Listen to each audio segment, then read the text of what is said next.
What's up, guys? Good morning.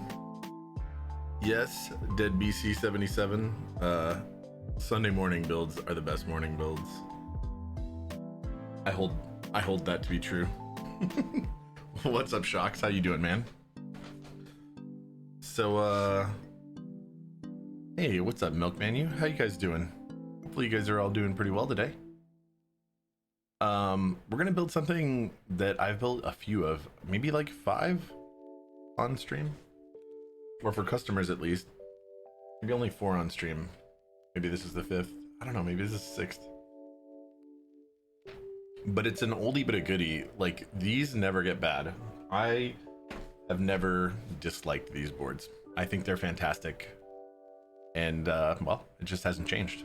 What's up, Lina? How you doing? How you doing? Hopefully well. All right, yeah, so today, while doing this though, we are going to compare some interesting to me keycaps, which I briefly touched for the very first time last night, which are the ePBT ABS double shots. I haven't touched them at all other than that. And I also yesterday got in my new white on black GMK set from Drop, which, by the way, hate their packaging. Hate it. It's terrible. I actually like this packaging more than that packaging. Yeah.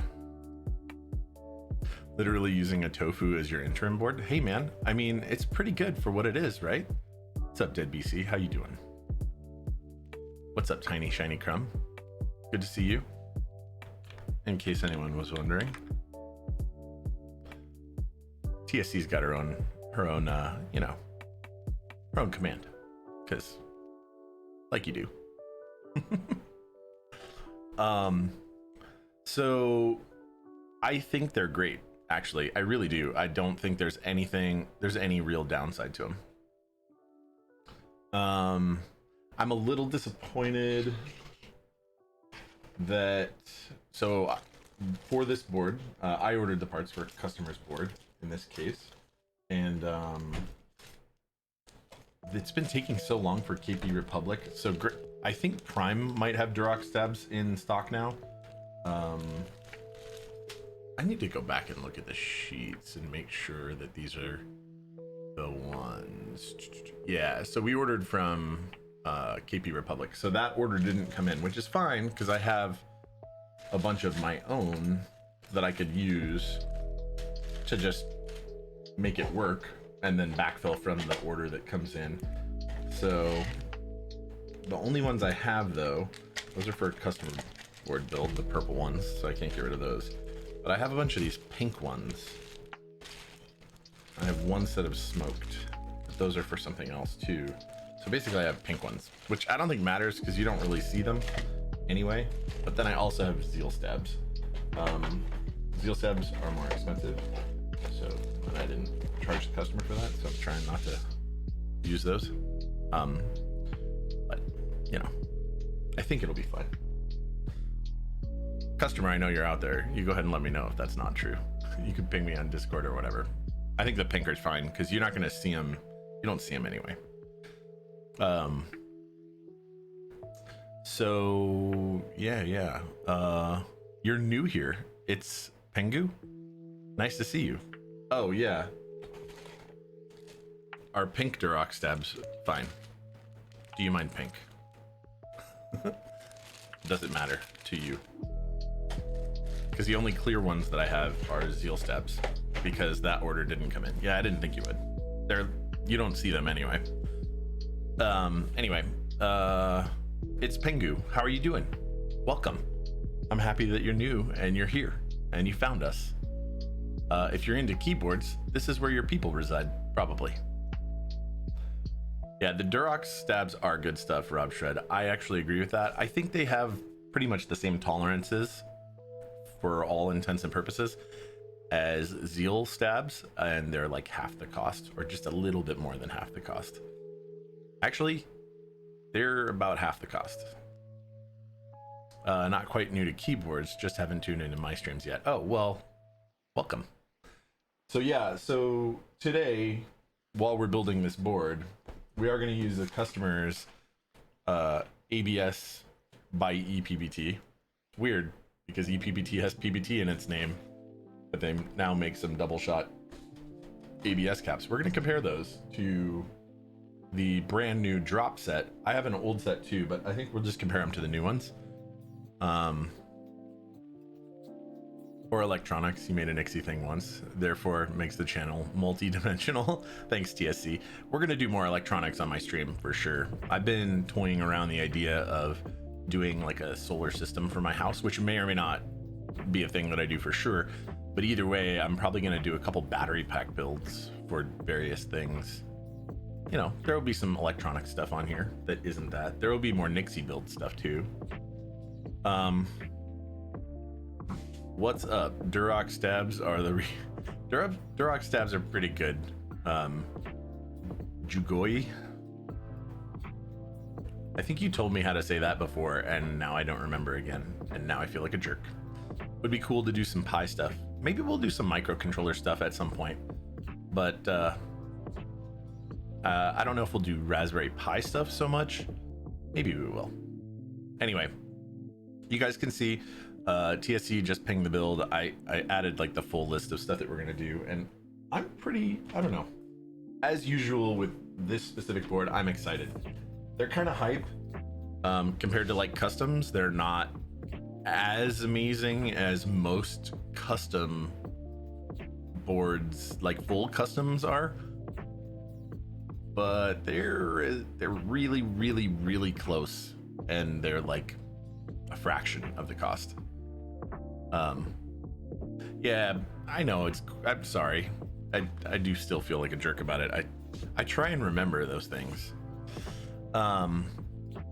Yeah, I don't know. I would definitely not be upset with owning a Tofu acrylic. I would probably use it too, because I would feel like, hey, I'm more willing to take this thing around. Maybe not the acrylic. I would probably get an aluminum, like travel or something, just so. I have a 5 degree, a purple one, and I don't really like the coloring of my 5 degrees. Some of the anodizations are different on their boards, so they have darker and lighter. The one I have is really light. Mine has Alps oranges in it, and Wago. That's right, it is Wago. Dang. Anyway, yeah, so I wouldn't be upset with having it. I think the 5 degree is a less good case. I'm not saying I wouldn't get the acrylic one. I think that would actually look pretty cool, but the aluminum one, just go with the Tofu. Better. Anyway, yeah, definitely nothing wrong with them. We have like a huge lineup, actually. I just almost capped out my month queue, so I try and keep my queue to a month or under. So any builds that I have to do outside of that, now I have to like add stream days in, and I may be doing that on Tuesday. There may be another stream added on Tuesday, just to make one of those boards go faster because a customer needs it. I'm guessing it's a gift or something. They're like, I really kind of need it by this date, so or who knows, maybe I'll just make that one off stream if it's a thing that's got to happen right now. Anyway, one thing I want to do really quick before we actually get started on the build, I'll make it pretty quick, but I want to go over the stuff that's in oh, you know what, we're gonna switch over to this view because this is where I have this. Boom. And we're gonna pull up a browser window. I want to go over kind of what's going on right now in case any of you guys aren't aware, right? Infinity PBT green ended. So sad, but look at those numbers, man. 531, 295. I got in on this and I'm super happy I did. Gotta support my man Langlandia, Jeff. Such a good dude. Solid people and a solid set. I'm really excited for it, and I like PBT, so I'm good with it. Thanks, man. I appreciate that. Camping does look good on this board. The best, I think camping goes best on e-white boards, but I do like it on this board too. Anyway, Black Lotus still going till May 8th. get in on this. This is a great set. I'm really happy for it. I missed out on some other purple sets intentionally waiting for this one, and I'm happy to see that it's solidly in the making it category. I wish the mods kit one was there, because I did get in on that. I didn't get in on Hiragana alphas. Obviously I got on the novelties. I actually got in on the 40s on one set of it, and Spacebars. So I hope Spacebars makes it. Anyway, Epixor34, thank you so much for that follow. I really appreciate that. So anyway, GMK Noel ended, though I did get in on that. GMK Nautilus R2 is still up till May 5th. If you guys want that, I highly recommend that you go over there and check it out in case you like it. I have seen the round one in person, in case any of you haven't, and the colors actually are pretty good and match pretty well. GMK Masterpiece, I have not gotten in on that yet, but it just went live 2 days ago. It looks really good, actually. I'm definitely contemplating it. And I even like the Hiragana Legends on it. I don't know if I would go for it or not. 7V just ended. I'm kind of gonna skip around. GMK Frostwitch is still up, and so is GMK Deep Navy, which just started. Frostwitch looks nice. I think, if I'm not mistaken, the base kit has the Hiraganas in it. If you want Latin Legends, it's an add-on kit. Oh, actually, maybe there isn't, because I don't see I see accents, novelty, spacebar, and base. So I don't know what the deal is there. If it has Hiragana Legends, I definitely won't be getting it. The end. And if I have to jump in on a separate kit to get the Latin alphas, also won't be getting in on it. Just not my thing. In general, especially not when they're sub legends. Bushido, I guess, is now going. If you're into that thing, it looks nice, I guess. Not my style, but you know, whatever. And then Bleached should be still up. I don't know, Bleached looks okay. It's not really my jam, but you know, whatevs. All right, anyway, moving on. Let's get to a build. How did stuff just get on here? Oh, it must have been because I was moving the boxes. I was like, how is there a mess here already? Does grain close today? I thought that it closed already.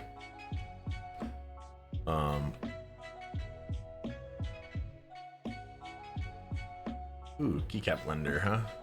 I'm good with this too. Actually, I like this more. Like a lot more. Is DCS Red Alert still up? Ooh. I didn't even remember this one. Dang. Look at that. A good mod. Just totally killing it. Keeping me GMK Wild. Ooh, that actually looks kind of cool. Anyway, okay, I'm not gonna just follow that link that she posted. That's actually better. 7V extended, really? Oh, I didn't know that. I didn't know that at all. Well, good for them. I don't think I'm getting in on 7V. It's not really my jam, but it might be yours, and if it is, you should do it. Because Nathan is gonna build a prototype on stream tomorrow. That makes sense. Okay, fair. You've been trying to hold off because you went in for Rukia. Thought you were in the clear. Oof. Hurts, right? Wallet pains. Anyway. Alright. So now it's time to get started with our project here today. Right? We're gonna build this. We're gonna compare those ABS caps at the end, I think. So we can actually get started building. I do need to check one thing really quick. Lina in our chat. So I try and keep tabs of all the specifics of a build with customers, but you know, Just had to check. I wanted to check for band-aids to make sure that we weren't planning on doing that. I don't recommend them anymore, but some customers ask for them, so I still search for it every time in chat history. Okay, so what we got here is we got a plate and a PCB, and I moved the PCB into that package. The PCBs from these guys actually always come in a completely separate box, in their own padded box, which is really nice. They didn't used to, but now they do. I'm guessing they had a problem, so I'm glad that they fixed that. We got this fancy plate here. So this is the standard ANSI plate, which I think is the layout you wanted to do. Standard ANSI with stepped caps, I'm guessing. Although I'm going to look back at that too. Mostly because I have like 3 of these boards in the works right now, and different people wanted different layouts. Yeah, you didn't specify layout, I don't believe.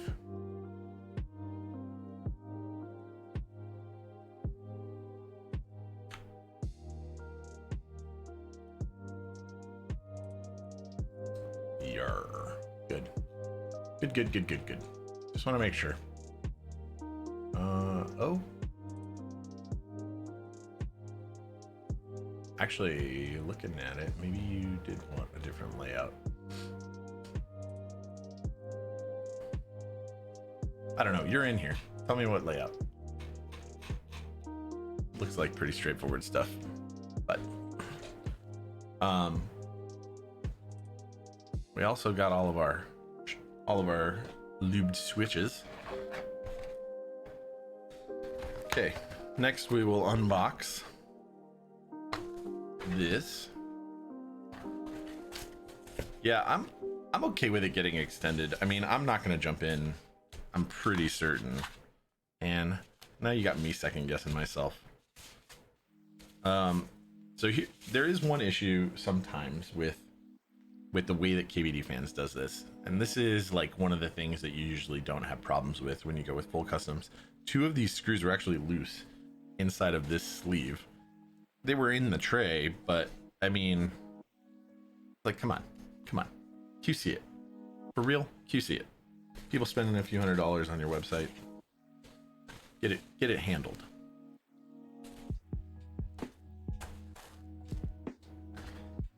You know. Space 65. Ooh, there was a Space 65 up for sale. What good 65 can you look for on Mech Market? So Space 65, like you said. I think 6.5, sure. Canoe, maybe?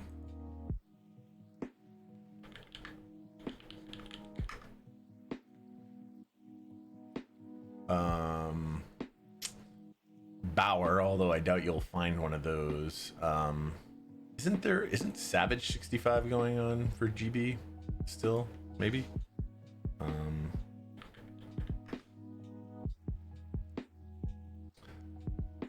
I'll tell you what, man.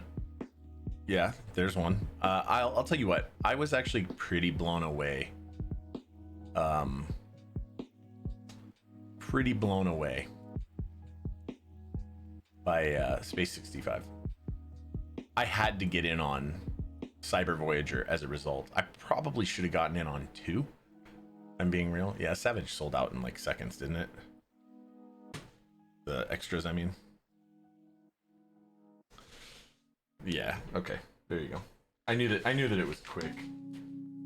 I didn't know it was quite that quick, but it's not that surprising. Upas makes good stuff, man. Really, really good stuff. Have I seen GMK/SA Wild? It does look nice. At least the renders do for GMK. The Descent 65. Yeah. I don't know, man. If you're looking for a 65 you can buy just outright, TX65, Bauer, I don't know if you guys are familiar with the Mech Market bot. Oh. I guess we were gonna review these after the fact, weren't we? And now I just did that. That sucks. So I actually like these shitty plastic trays more than I like the new GMK trays. Straight up. I don't know why they went to cardboard, but kind of F that decision. Kind of hate it, if I'm being real. Like, I store my keycaps in their GMK trays when I'm not using them, and I own more keycap sets than I do keyboards. So yeah, I'm really sad to see the plastic ones go. Garbage. Oh yeah, mini review on EPBT ABS. Oh, I'm gonna do it. Rob Shred, it's happening. It's just happening at the end. I even have the actual GMK white on black brand new to open too, and these are brand new. We are gonna check it out. It'll just be near the end.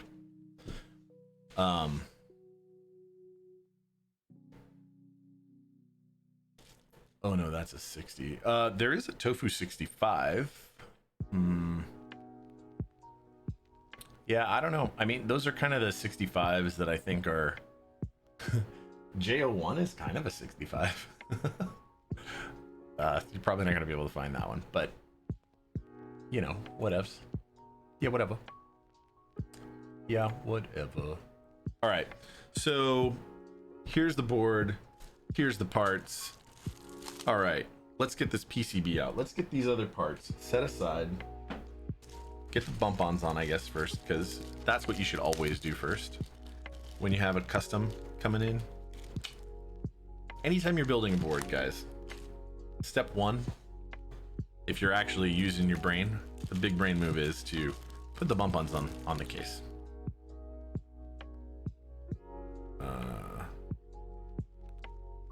Yeah, so the thing about that, and why, even though I totally agree with you, Rob Shred, is Pleasant has a Tofu acrylic, a 60. So I'm hesitant to say, hey, you should get that, right? Especially if you're waiting for one. But I don't know, man.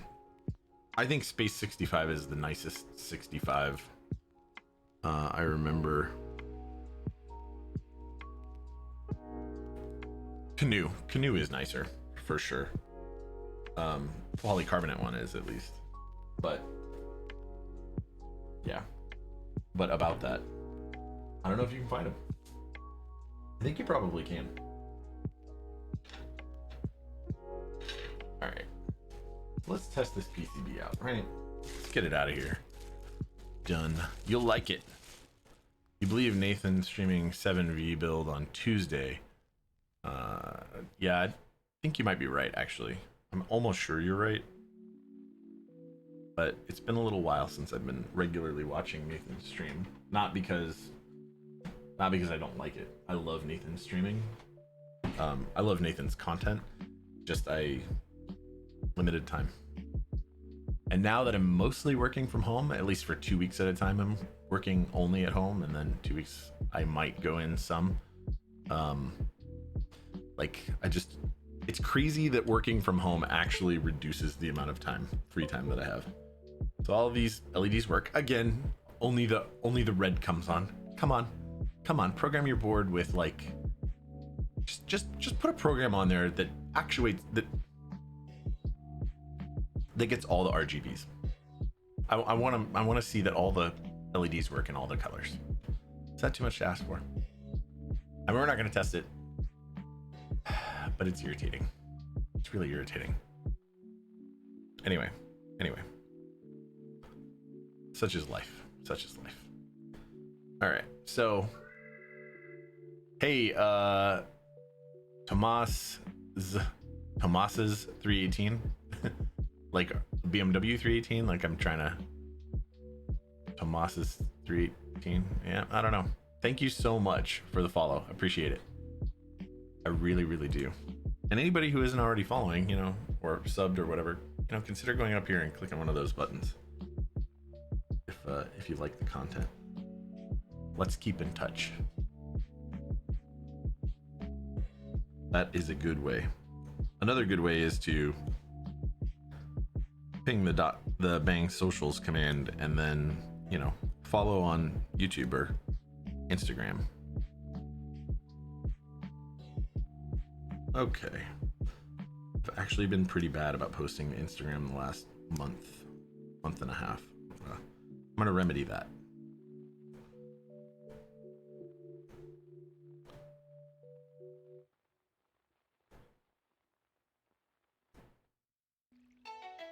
Okay.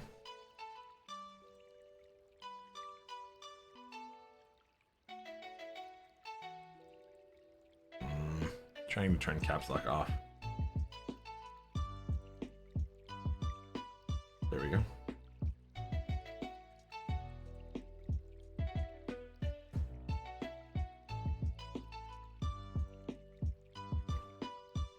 Sure, I'm registering chatter on some of these. No, I'm not. Okay. So in switch hitter, if you see red, it means that it thinks it detected chatter, and chatter is when a switch is repeatedly activating, turning on and off when you press down, right? And that's chatter's bad. Chatter's bad. But chatter isn't a thing that you can actually experience in chatter just isn't a thing that you can experience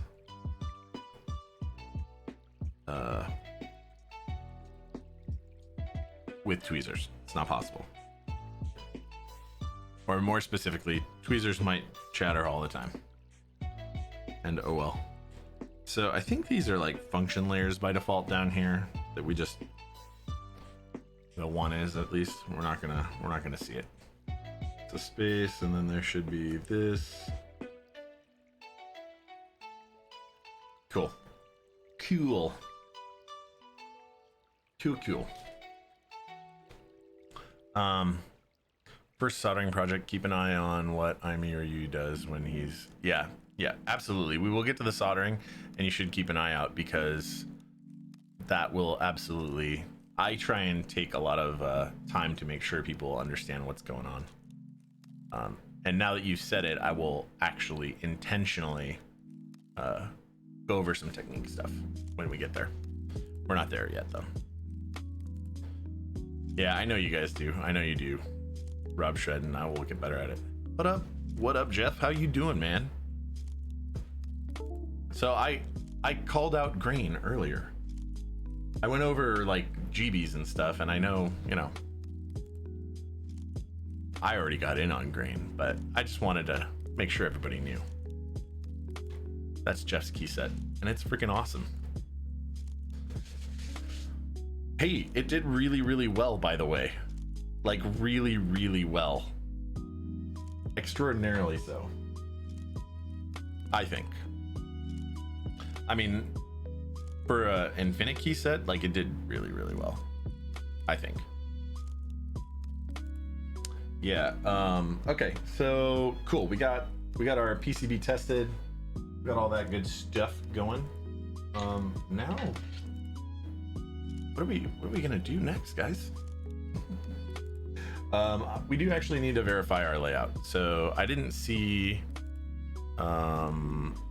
Lina ping back up in there earlier to confirm. Lina, if you're in there, go ahead and let me know. Confirm what layout we're using.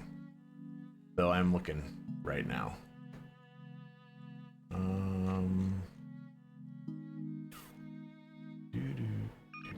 Priority 1 message. Lina, so you sent that doodad.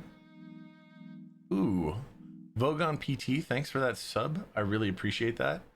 For 4 months. You're the man. Thank you. Hey, I got one of your streams live. Thanks, man. I really do appreciate that. Happy that you were able to be here live. Layout. Priority clearance recognition. Ooh, And a new sub, Pleasant Chaos, gifting to Idiot Exception. Thank you so much. Thank you so much. Appreciate that, man. Pleasant Chaos, always a pleasure. I will say you are a pleasant human being. And not just because of the subs, but just a generally good sounding board. And now totally deep into Keebs in a way that like is pretty awesome in my opinion.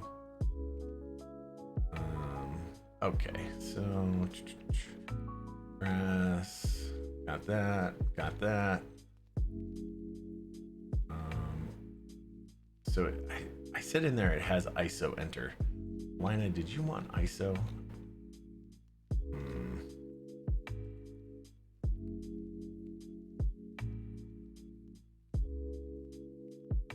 Okay, I'm just gonna ping you direct.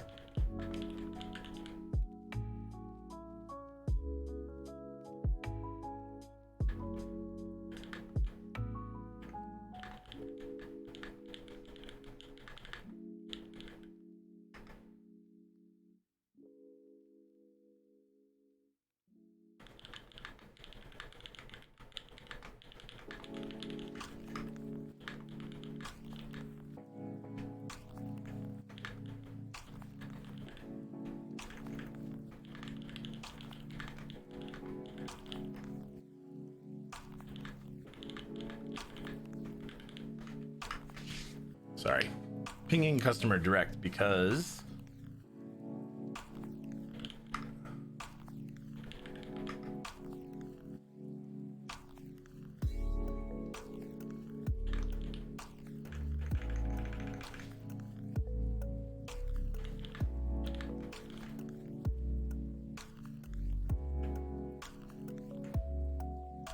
okay.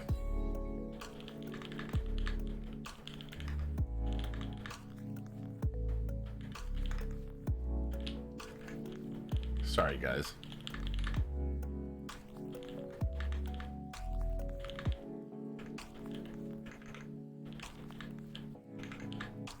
Okay, we are doing an ISO enter. I was trying to remember exactly what was going on here, and yes, ISO enter. Sorry, so sorry, guys. Yarp, when keyless and white sell it for you. Ooh, wait. White sells it. Now I need to curator of green. Super lost in the rabbit hole. No joke. Pleasant Chaos. It's okay though. I love it, man. I love it. No, you're definitely not clueless. You're deep into it. You don't usually dig camping, but it looks hot on that white. So this isn't white. This is silver. Jeff, maybe it looks white from where you're at. It's definitely silver. So here's the board. Here's the board that I think you'll like it on. This is the board that really sells GMK camping for me, Jeff. Because this is E-white. And it's so nice. It's so nice.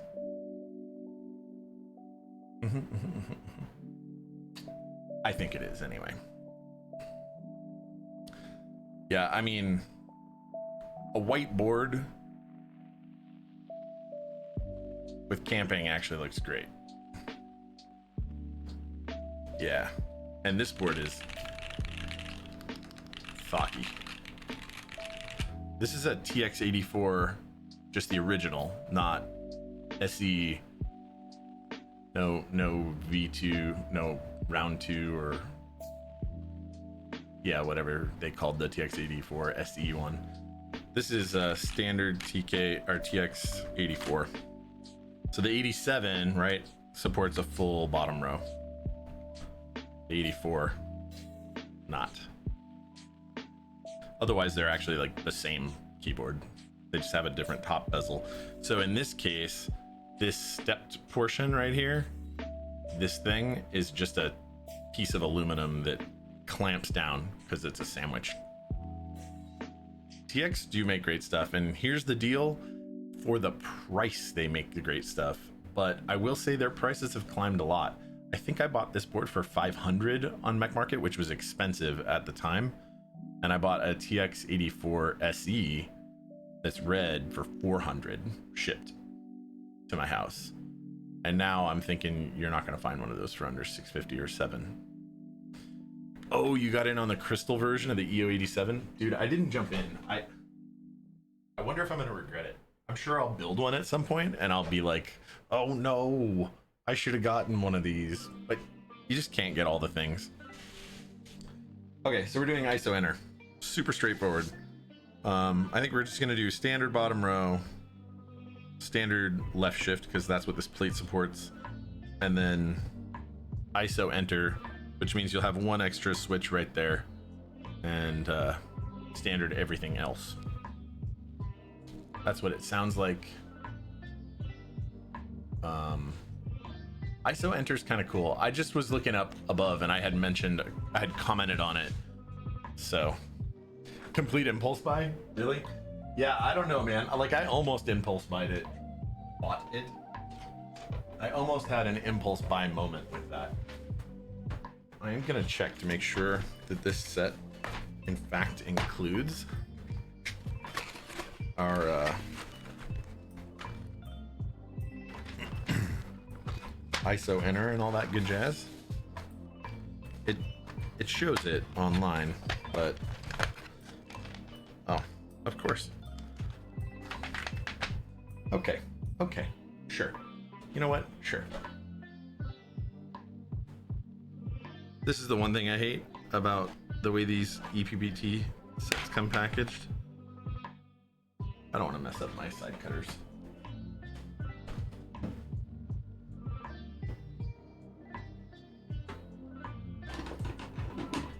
So we'll use these.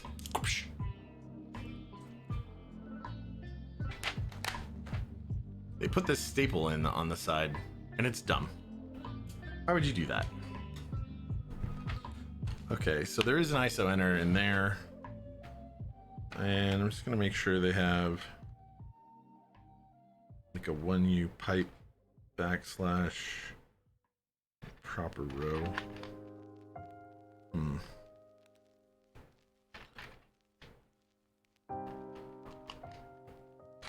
Oh, they have the at. Okay, we have keys that we can use. We have keycaps we can use now. Good.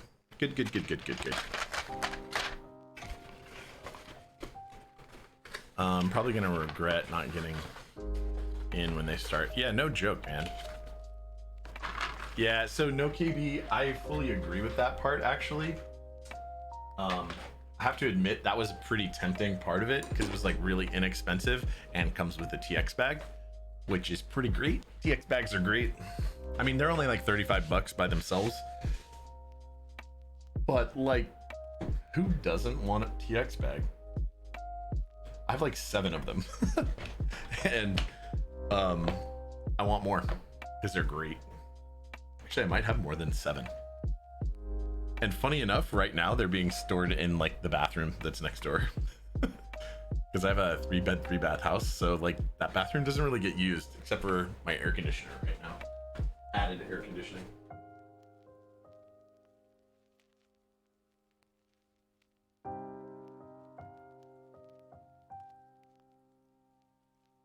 Yeah, I count 7. I count 7 of them. 225, dude. Oh god, it hurts my soul. It's so inexpensive for a TKL. And it was an unlimited buy, which is bananas. How many did he sell? Did he say? Yeah, I mean, there will be delays, but that's just part of life right now. For all of us, really. Okay, so right now we're gonna jump to stab lubing because that's the next step. And I don't want to delay you guys. I want to get you guys all the content about how to build this board well. So what we're gonna do is set micro vision over here. I'm gonna get out these pink stabs. Whoopsh. Right, and then the rest of our tools. So what you're gonna need to do this job, I'm sure some of you guys, most of you guys have seen this. I use a set of locking tweezers because convenience. You need obviously all your stab components. You need some sort of a brush. This is what I used to lube these switches earlier, and it'll do just fine. Has a little bit of 3204 on there, but we're going to use 205 grade 0. You need some 205 grade 0 or whatever you're going to use. That's up to you. I prefer 205 grade 0 on my stabs. Personally.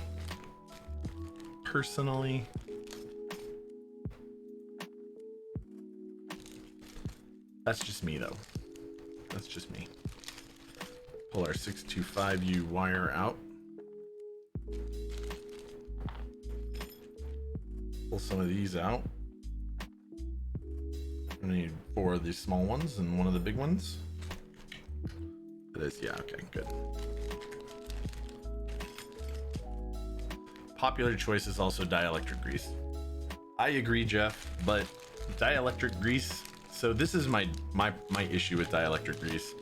I have had and seen other boards that have used dielectric grease where the dielectric grease itself has effectively dried up. And that's super gross. It is a popular choice. I just think it's it's all preference. If you want to take your board back apart and re-lube the stabs at some point, be my guest. I just want the most duration out of it, especially for customer board builds that I can get. Of good operation, I mean. Yeah, no, you're right, though. I'm not going to hate on it. So there's one more option, which is sometimes frequently, in fact, used in combination with. I'll just go over all the lube choices you really have for stabs, right? You have fluoro lube, which is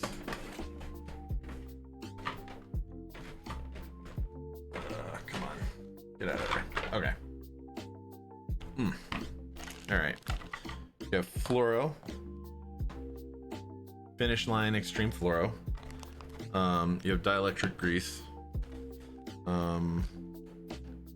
The rest of these aren't all stab lubing options. Some of them are. You have what else do you have? You have super lube, which don't use. Even worse, and even more likely to dry up. Although kind of similar, honestly, in my opinion, to dielectric grease. It just dries a little faster. So I have a bunch of super lube, like I have a giant tub of it. But yeah, don't use it. It's bad. It's bad, and it should feel bad for being an option. 10, great. 2, 4, 6, 8, 10. Great. Exactly what we need, guys. Except we don't need that.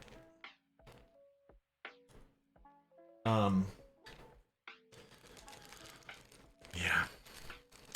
Mina Knits, how you doing? I hope you're having a happy day. Happy Sunday.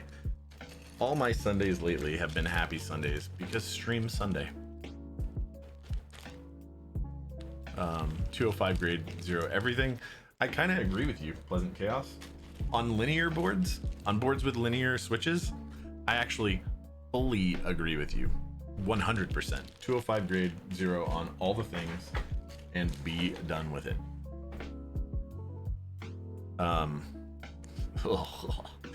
If you want to be complete friction free, well, yeah, don't put that on your skin if you can avoid it. It's not good. Not good. Don't do. Okay, cool. So here's all the things we need, right? We need stab inserts, stab guides, stab wires, screws to hold the stabs in. If you're a pro, you need some washers, and I recommend that you do that thing. They're very inexpensive. You can get like 1,000 of them for $4. You need some tweezers. I prefer at least having some tweezers, especially if you're going to do work under a microscope. Have I tried 205 grade 00 on switches? I have some 205 grade 00 actually, and mostly not. I don't know why I would want it to be thinner. Maybe 205 grade 00 would be useful on tactiles. I don't know yet. I don't know what the relative viscosity is, or where it stands between 205 grade 0 and 3204, which is an analog of 204 grade 0.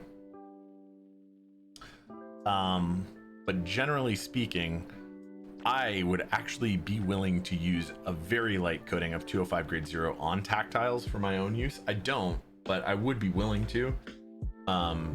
Maybe even just experiment with it. So I have a feeling that it probably would be great for that.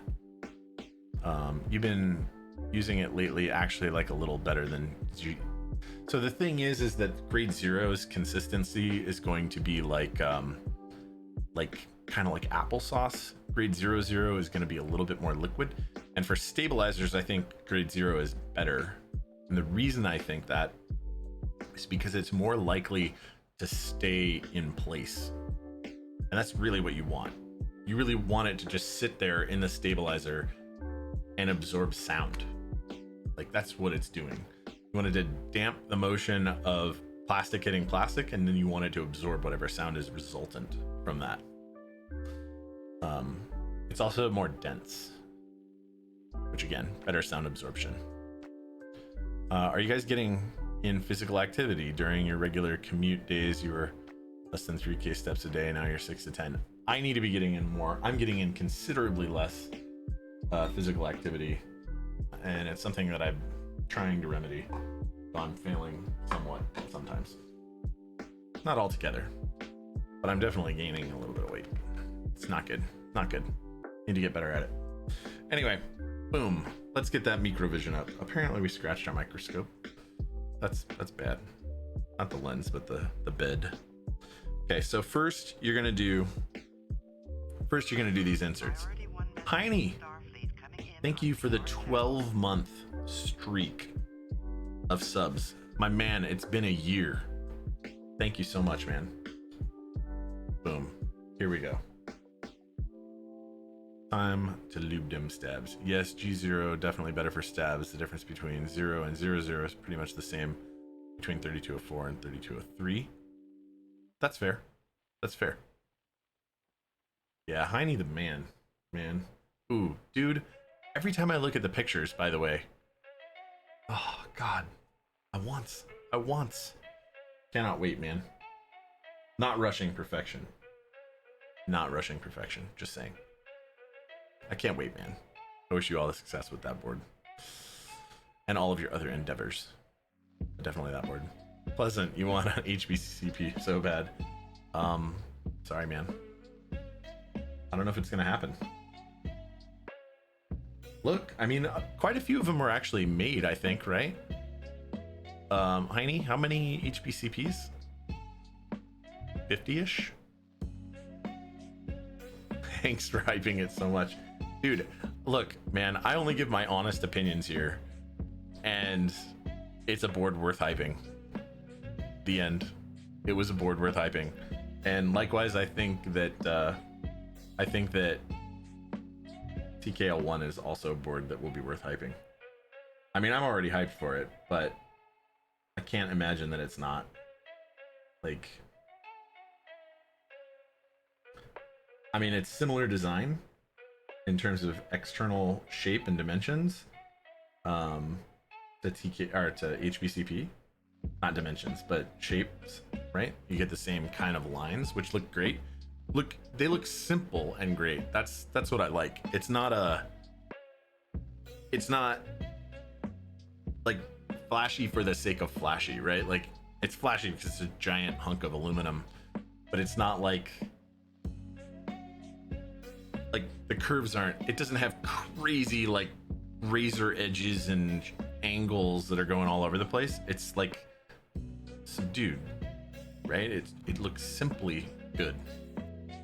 I love that. Including B stock. Okay, 150 including B stock. I bet you can find one, Pleasant. I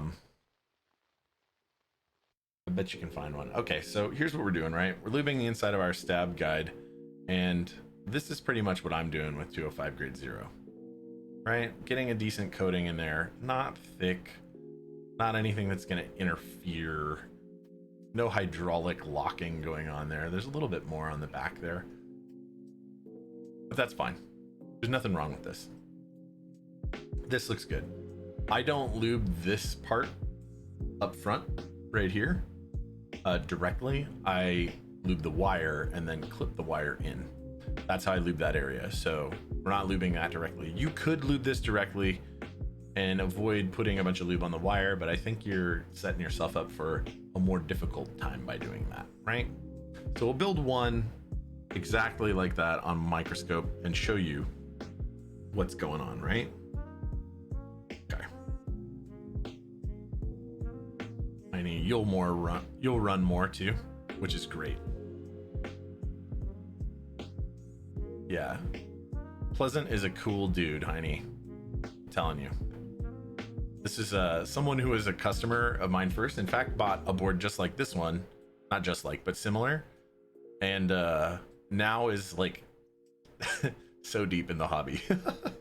So deep. I'm like, I don't know. I don't get to like claim pride over you because you did it all yourself, but like I'm proud of you. You know what I mean?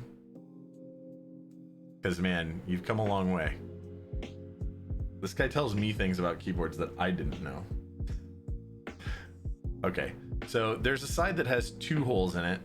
One that is a dead end and one that goes through to the other side. The ramped side is where the wire itself, right, goes and can do that, right? So the wire goes in the side that has 2 holes and does that. So we're gonna lube the hole that resides in. For anybody who's new to this part, which maybe none of you, I don't know. This is the technique I use. Take a little bit of 205 grade 0 on one of these applicators. By the way, Heine is the one who recommended these brushes to me, and they've been amazing ever since. Ever since.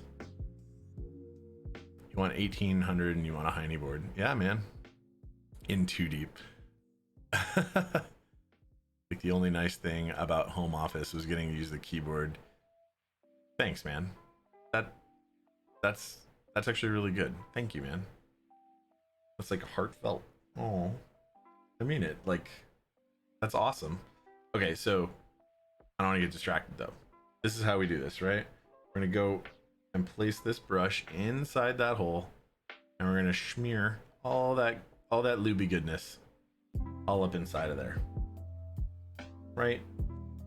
We want to get it pretty even, but you don't have to be as retentive about it as I am, right? Like, this is what it's looking like here, right? So you can still see through there. We're again not trying to apply so much to anything that we hydraulically lock something, right? That'll cause some like sucking action and sticking action when the stabilizers are there. That's really the thing you're trying to avoid, right? So great, we've got that. Now we put this insert into the guide with the side with 2 holes facing the side with a clip. So there's the clip end, there's the 2 holes side. So that goes like this. Boom, boom. Sits in there, right? I'm gonna set this off to the side for a second, and I'm gonna lube up one end of this wire. And then we're gonna put them together. So anybody who's new gets the idea of exactly what we're doing. So we take more lube, put it on here. And again, you can kind of do this in different orders and apply lube to different spots so that it transfers naturally to one another. This is the way that I find that works for me. You could apply the lube to the clip area on the switch and go a little more heavy in the flash hole than I do, but not flash hole, but the hole in the insert. But this is how I prefer to do it, because I think it's the least messy and the most effective, quickest for me, right? So we get lube all up there. We want to make sure that we get lube past this elbow right here. The reason for that is because that can slide side to side, and I'll show you what that looks like, right? Okay, now we're gonna do this. Take our components, right? We're gonna do this. We're gonna insert this into there, right? I don't know if you can see it going through the insert. And we're going to clip that wire down into there by simply pushing on it. See if I can do this with one hand. That failed miserably. So anyway, you saw the action. Let me get it right, and then I'll show you the result.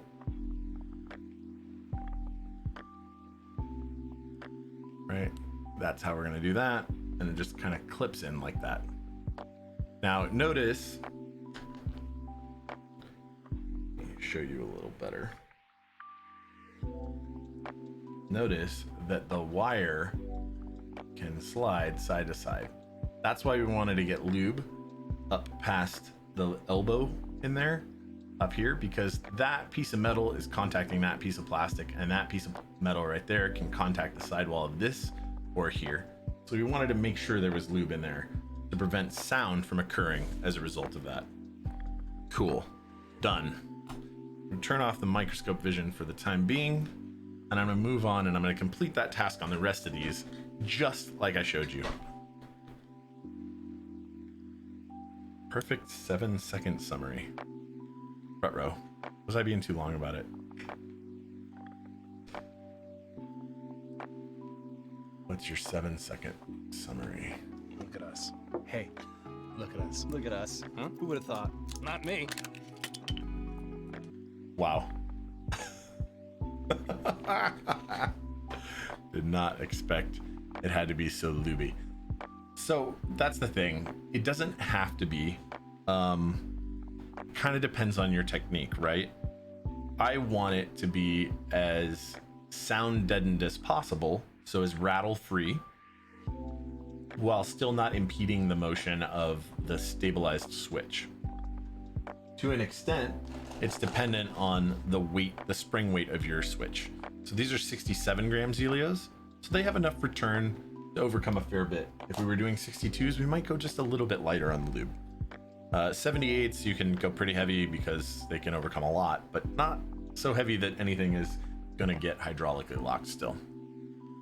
So yeah, there's a little bit of technique there, and it's a little bit of playing by feel too. So maybe we get this thing together and it's a little too overlubed and the stabilizers are sluggish, so we'll actuate them a bunch to try and get everything to settle to where it's eventually going to be. And then if it's still heavy, we'll actually take a wipe and lift the plunger out, or the insert out, and swipe the sides of it and actuate it a bunch and see if that helps, and then rinse and repeat if we need to remove a little. Try not to remove some. If you have to add some, that's actually easier than removal, but it can be done either way from the top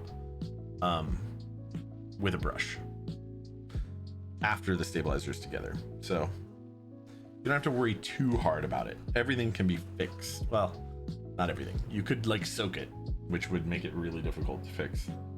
So don't do that.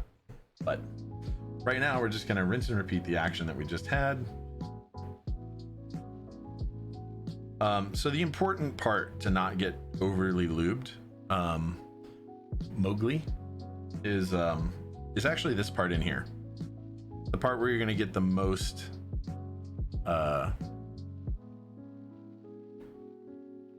problems is if you overlube this part right here.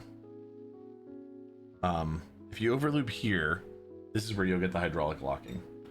The hole through there, like, as long as you're not making a bunch push out into this compartment, this front part, like as long as you're not, again, getting into this part, it's actually going to be pretty fine. You don't really have to worry beyond that generally.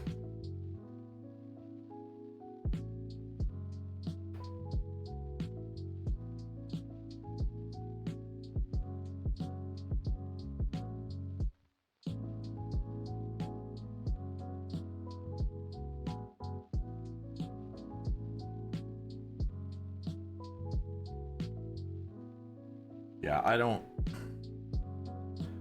see people over lubing the part that I showed you before. It's really this part that is going to cause issue.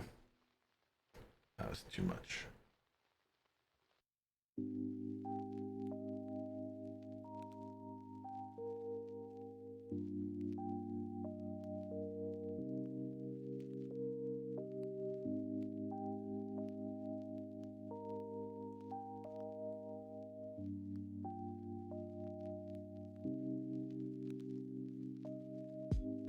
Right, you're just kind of trying to spread it evenly on here. Perfect. You can do these pretty quick once you have your technique down, once you're happy with how much you're putting on your brush every time.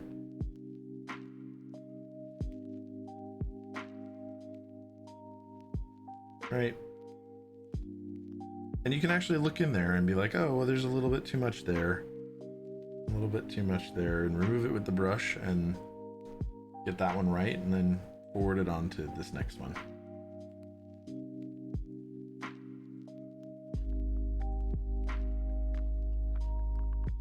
It's totally a thing.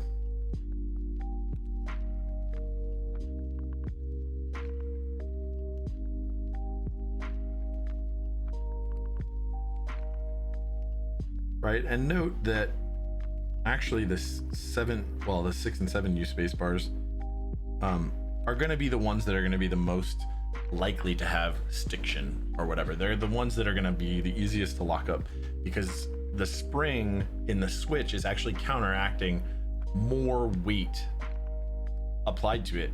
Like, it's got a bigger wire, which is more mass that it's moving. It has the same amount of insert and guide that it's overcoming friction in, including the friction you added, or maybe not the friction, but the resistance to motion. In this case, it'll be viscosity, but that it's overcoming, but whatever. A force that it has to overcome. Plus it has the heaviest keycap that it's pushing up. So if we're getting really, really down to the nitty gritty and we're trying to get super scientific about it, technically the lube job on the space bar is the most critical, because you still want it to overcome all the sound properties that are negative, but you also have the most force that the spring has to work against. So yeah, I hope so. And if I ever explain something in a way that doesn't make sense, you guys ask me to walk it back and explain it better, and I will try. We'll try my best.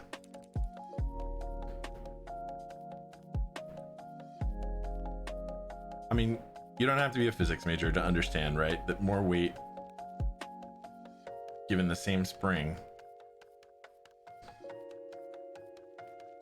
means a different response, and you want everything to feel as consistent as possible. You just do, right? You're not paying somebody to build a board for you, or paying hundreds of dollars for a custom board to have rattly stabs that don't actuate right. You're just not doing that, right? Where did I get that bag of washers? What size are they? Need to grab some for your screw and stabs that did not come with them. Well, I think I have a washers command, though I'm not sure. If I don't, I will try and get one. If TSC would be so kind as to remind me later, I'll do that. But I think there's a command that describes what the washers are and where I got them. Maybe. if not, yeah, so there's actually a bunch of options on Amazon, and it looks like Penguin Droppings just linked an option, and those are 2mm by 4mm by 0.3. Those are perfect. Those are not the ones that I got, but they are perfect. If you look, mine say M2 4mm washer gaskets, 1,000 pieces. So that would work perfectly. I have some 5mm ones also. 4 is enough. 5 will work, but you'll have more ring around the screw as it goes in. Thank you so much, Penguin Droppings, for that. No command, TSC. Well, if you remind me later, I will add one. Thank you. Have I mentioned, by the way, that I have a great mod? Have I mentioned? There's a command that describes how awesome my mod is. It's this one.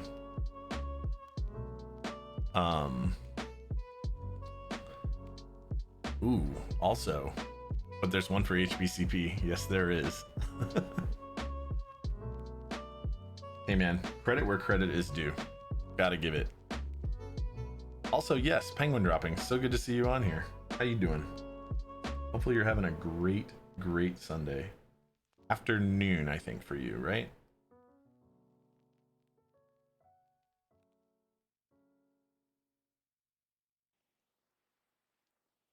Okay. So I'm gonna start slapping these together. In fact, this one has its plunger in, so I'm gonna just do this real quick. Lube up that wire.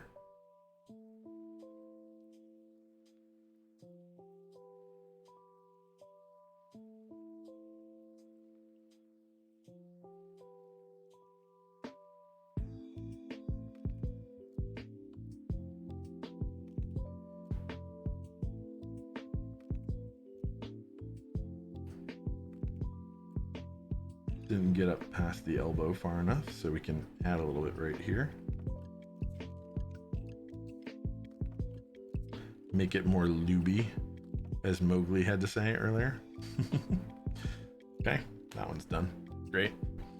Yes, sir, 2 p.m. Okay. Or Yar, it's 2 p.m. Eastern. Good times, good times. How's the East Coast doing right now? Hopefully you live in a place that isn't hit too hard by the current pandemic. Hopefully. What am I doing here? Okay. I'm just gonna finish all these first. I don't want to do the wires intermixed if I don't have to.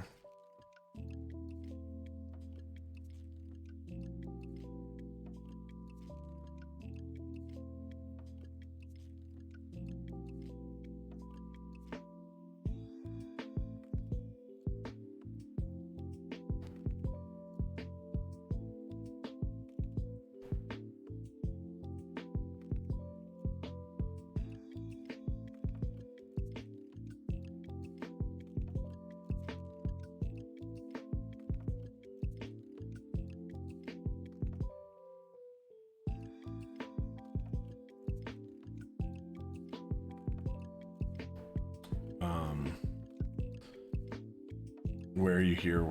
Oh no. Sorry, Penguin Droppings.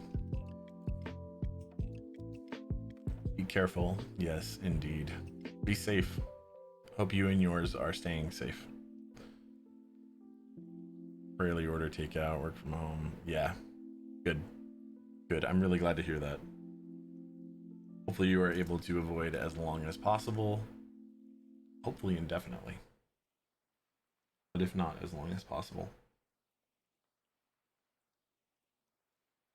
Well, not indefinitely, but until such time as vaccines are available. I don't know if that'll happen for a lot of us, unfortunately. If we continue the concept of going back to work, like going back to activities,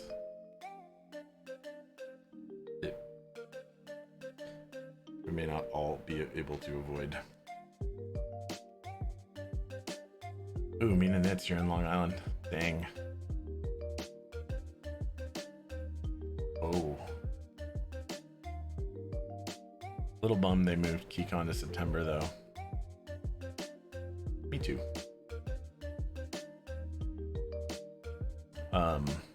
I guess we'll see what happens, right? I mean, I'm definitely planning on going to KeyCon, but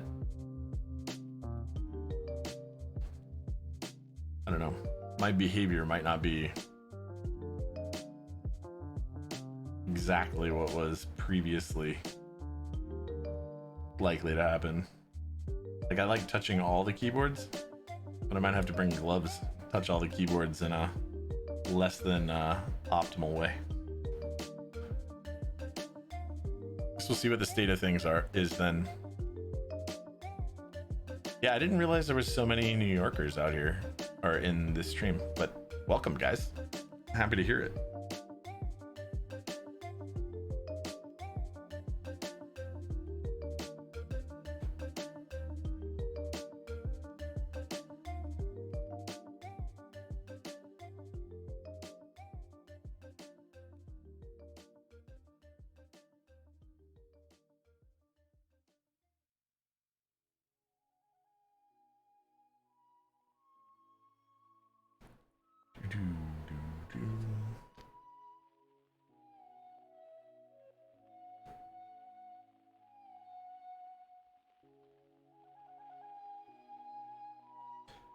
Imagine how much quicker a keyboard build would go if you didn't need to lube stabilizers. You'd just like immediately jump into soldering.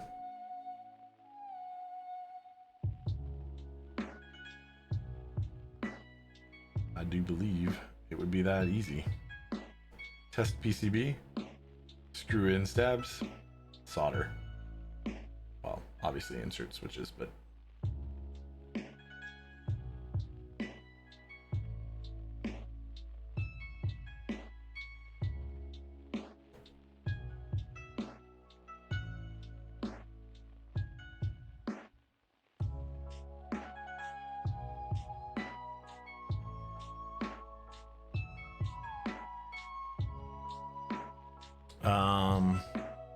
coffee. Yes. Oh, thank you for reminding me. Actually starting to like get a headache and I'm like, why am I doing it? Why? That's why.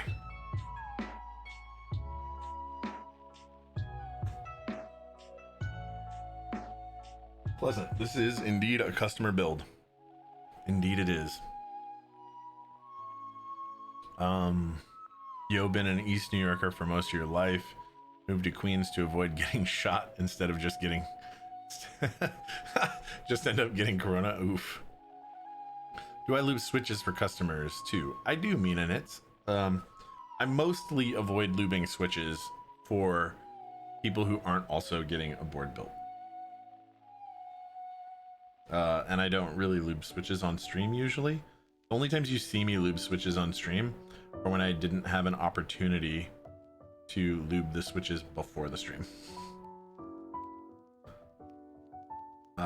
Either from my own time management inefficiencies, or more likely because I'm just busy.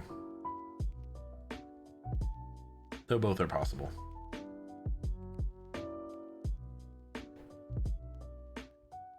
Though both are possible.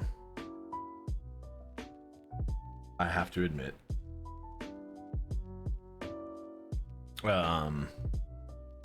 Ooh, I do have a price list, but it's on Reddit.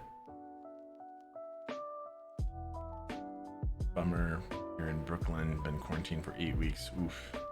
I think it's about how long I've been at home too. I haven't been quarantined, but I've been staying at home.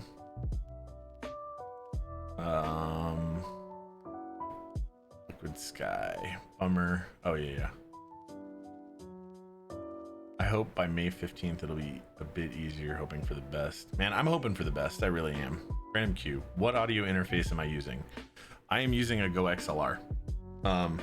If I had it all to do over again, I would get a Go XLR. That's how happy I am with it. That being said, if you don't need the de-esser,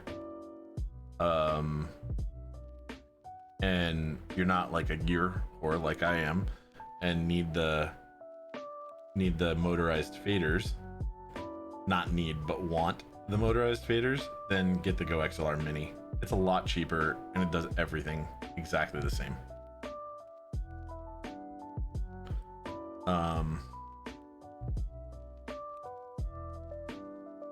But yeah, I would do that again.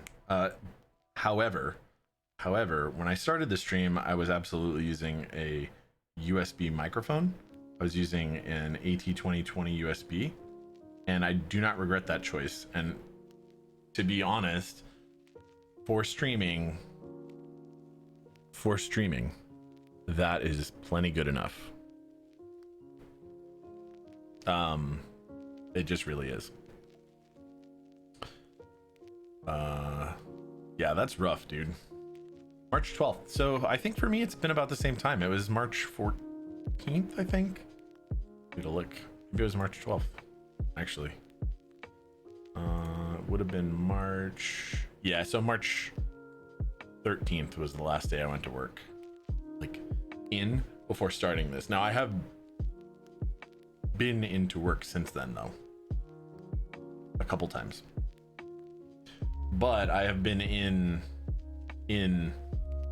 a hyper vigilant state, and everyone else there was as well, and we weren't close to the maximum extent of possibility. Like, one of those days I'd spent in a room by myself that no one had been in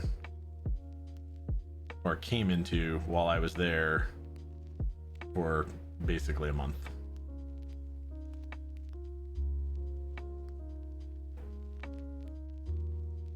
And I came in with a box of sanitation wipes and sanitized basically every surface. And then before I left, I did the same thing.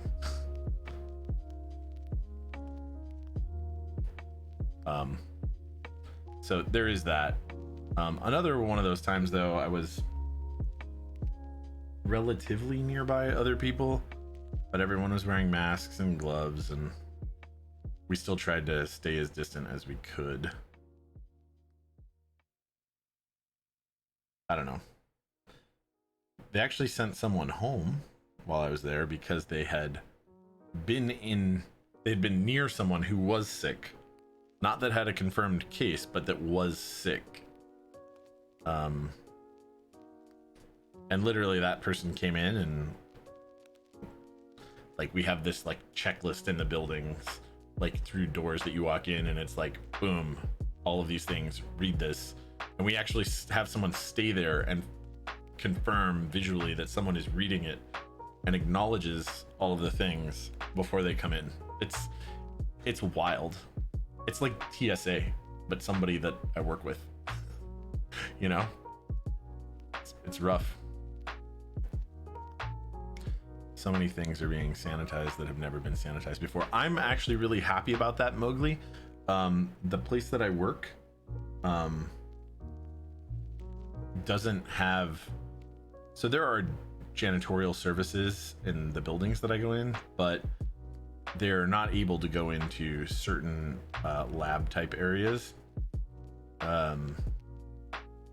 because they just don't trust people to go into those areas.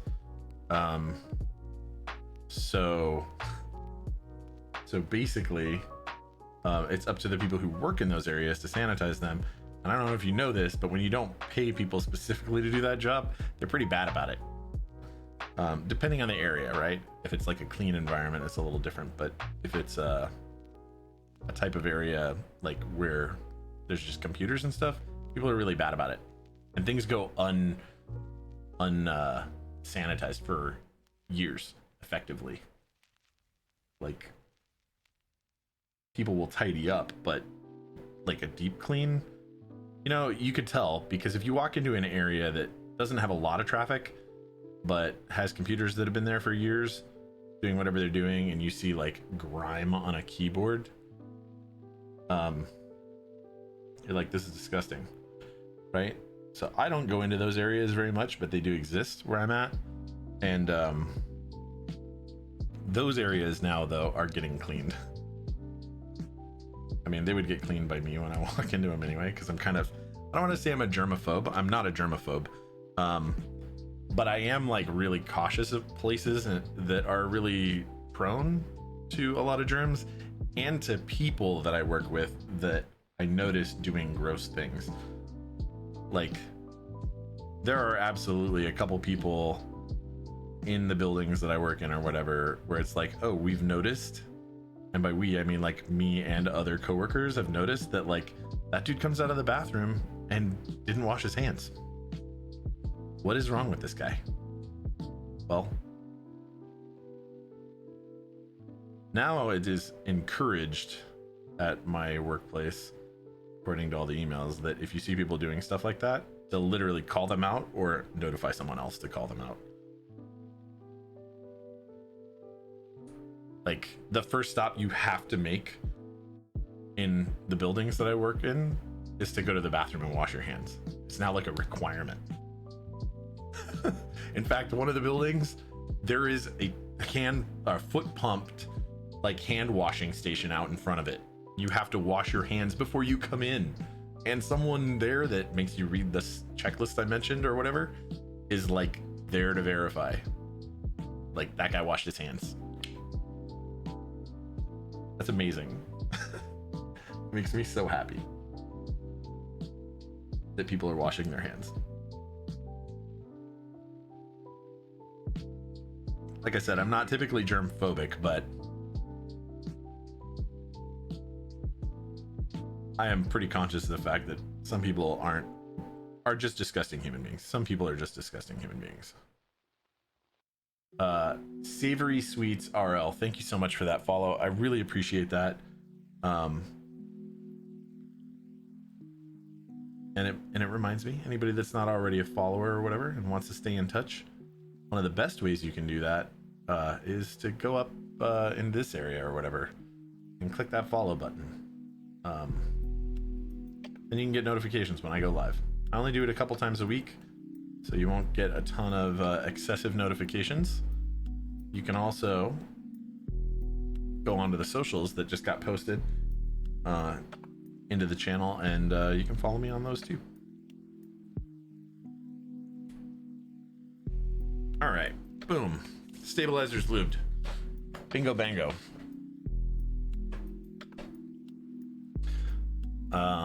Can't wait to see your 75 with the chalk dark yellow. Oh yeah, it's coming. It's coming. Whew. All right. Now that that's done, let's get this thing going. Let's get these in on the PCB, soldered on, or switches in, soldered in. Let's get this thing going. I love the aesthetics of the completed version of this board. When it is complete, it is crazy beautiful. Crazy, crazy beautiful. So DZ60 still doesn't have bottom row silk screening on it to let us know where things go. So we have to place everything down to make sure that we have stabs in the right location. You know how annoying that is? You know how annoying that is? Super annoying. Primero Carlos 515, thank you so much for that follow, man. I appreciate that. And Liam McPoyle 1, thank you again, sir, for following. Or ma'am. But Liam, I'm gonna go with probably sir? I don't know. I don't want to make that assumption. I won't. Thank you so much.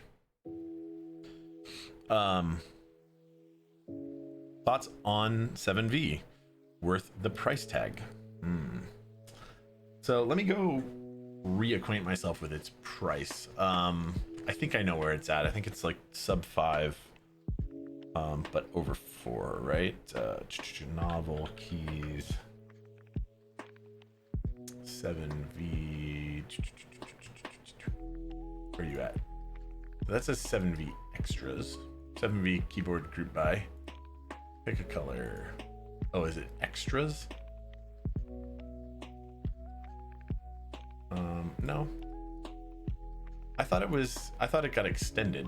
What's going on here? Pick a color, pick a plate. Oh, okay, it did. 455.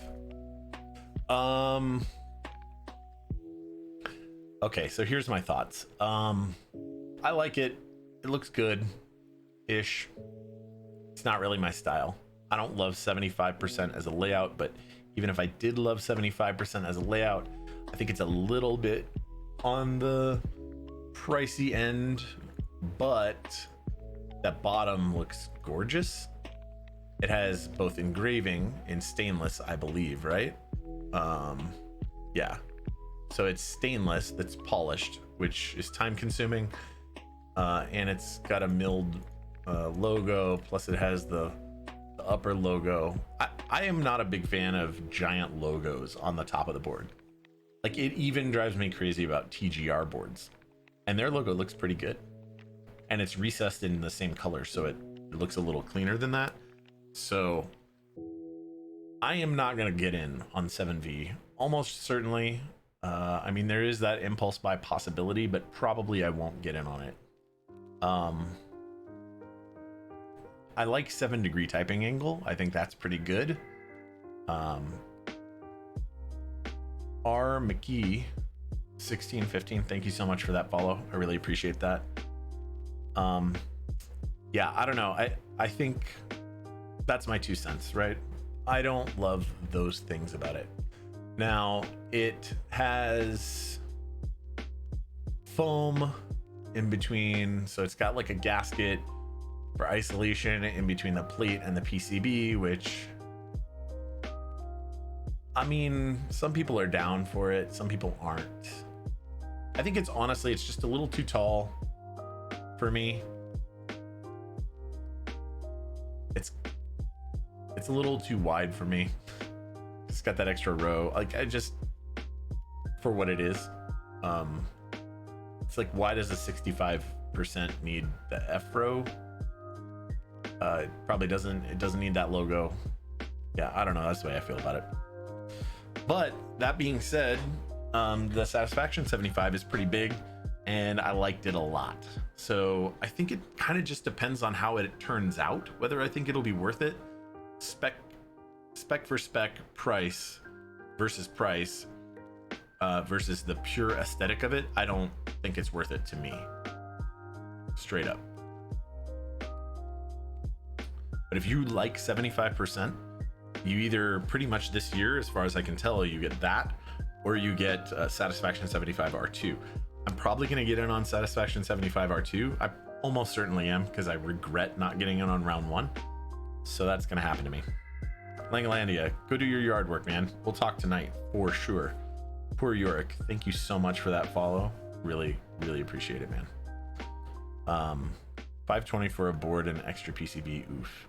No KB. That's how I feel about it too. That's how I feel about it too. So, I mean, you know, like, I don't think people made a mistake if they got in on it, though. I think it's likely to be very good, quality wise. But for a layout that I'm not really that into, unless it's like a 100% for sure it's going to be effing flawless, I'm probably not going to get in on it, right? Which is why I'm going to wait for the Satisfaction 75, which I think was also cheaper, if I'm not mistaken. You have no idea what to do with the OLED and dial on the S75. Well, the dial is pretty easy, right? You can just make it a volume knob or whatever, page up, page down. That's probably what I'll do, is I'll make it page up, page down.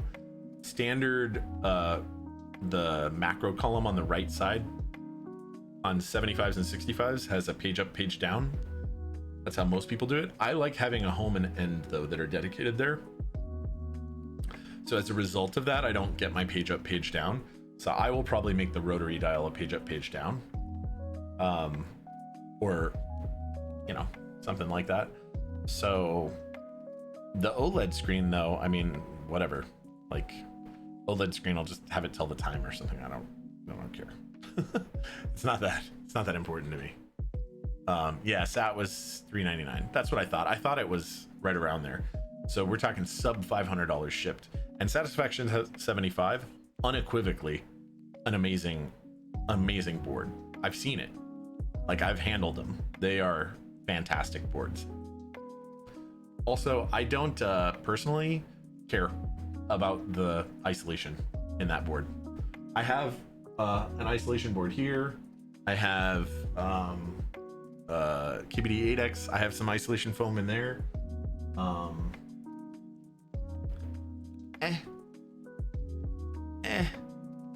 Not that important to me. Isolated isn't as good as good resonance, in my opinion. So, you know, take that for what it's worth. But I have some boards that sound awesome, and I like the sound that the case adds to it. J01 is a great board. I love it. I think Jay did something really good there, and he scientifically approached how he implemented those, and it sounds great as a result, but it sounds specifically good in its own context. I don't want every board to have an isolated sound, and I also think that most of the isolation that's done, like plate PCB sandwiched isolation gaskets that are done, aren't approached with the same amount of intent that Jay had. Let's put it that way. And I think that 7V will not be an exception to that rule. Thoughts on the Evolve? Link, please. And you are more than welcome to post links to stuff like that in here. Solid ideas. Now you might wait for satisfaction. Ugh, I hate this. Thanks for the advice. Hey man, it's what's applicable to me, not necessarily what's applicable to you. And that's the important part that needs to be stressed here, right?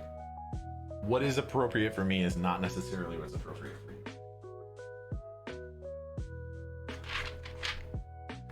Thank you so much.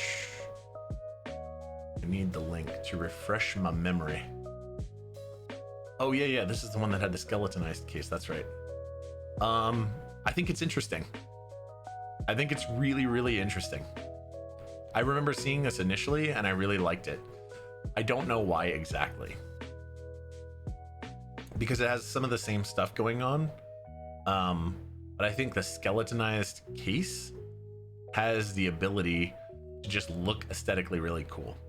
I think it has that bottom on the case, so it's still gonna have a resonant sound, and I'm curious how it will be affected. I can't remember, was this all milled or was it like 3D printed or something?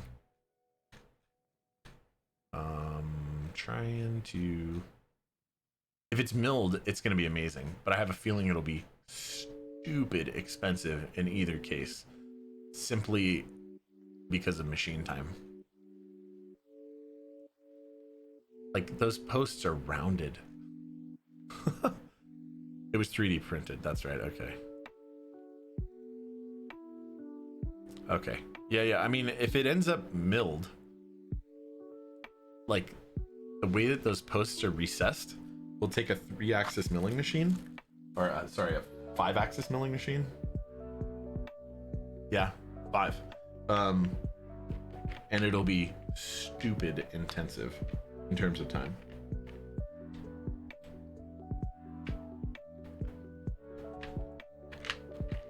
So, you know, there's that. That's a thing.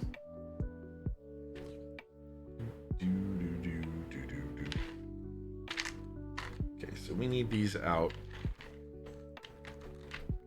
so that we can get a bottom row appropriate to what we're building, because I can never remember which one goes where. So in order to facilitate this, we're gonna pull up a handful of switches. Right, we're gonna bing bing. So we are gonna do the things we know, right? So we know this outer one, that's for 1.25. We can prove it by doing a caps lock, the full size caps.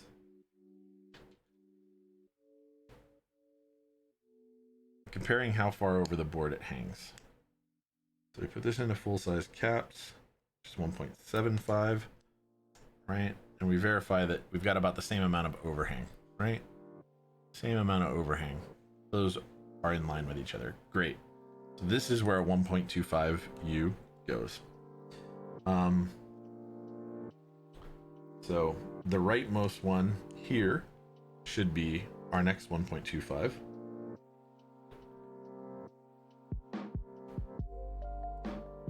And then the next one will be, again, the rightmost one. Should be, anyway. Great. 125.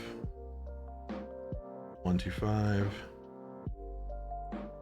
And then we're going to come up to here, which puts us on this rightmost.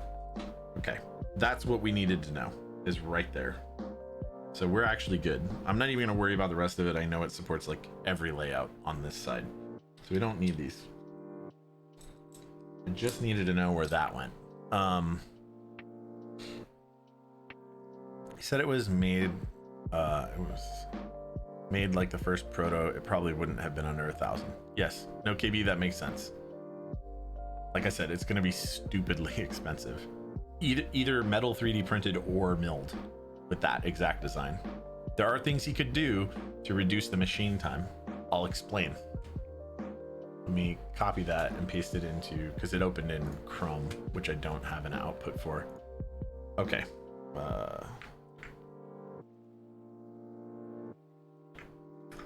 Okay, check it out. Check it. Evolve. So if you look at this right here, right? If you look at this render right here, these back posts are not quite flush. There's actually a little bit of line right there where it sticks out past this back brace. Okay. More importantly, if you look here, those posts are inset from the edge and have a compound curve, right? They curve both this way on this back surface that you can't see there, and they curve out this way. So that's a compound curve. What that means is at least 4-axis milling machine, but in this case it means 5, because it's also compound around this plane. So in order to mill this, and then from this side you can see that compound curve continues through. So from this back hole, a machine will have to stick a tool in there, pretty far by the way, to machine out that back part. So you're going to be using very small tools, right? Very small tools to mill inside of a deep pocket, which means very high spindle speeds and very low machine or tool movements, which means a lot of machine time.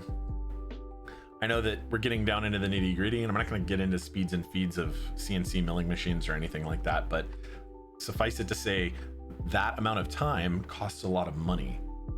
Doing anything on a 5-axis machine costs more than doing it on a 4 or a 3-axis machine, as a result of the machine being more expensive and them needing a manufacturer needing to charge more per unit time to amortize the cost of that machine. Okay, so that all being said, in order to accomplish that task is just going to be an inordinate amount of time. Now, metal 3D printing is just expensive right out of the box. There's no ifs, ands, or buts about it. It costs a lot. So basically, man, I'm saying that board is going to be pricey no matter what way you cut it. But it looks gorgeous. So I think it looks great. And if you're willing to spend the money on it, if you really want that thing, then you should do it.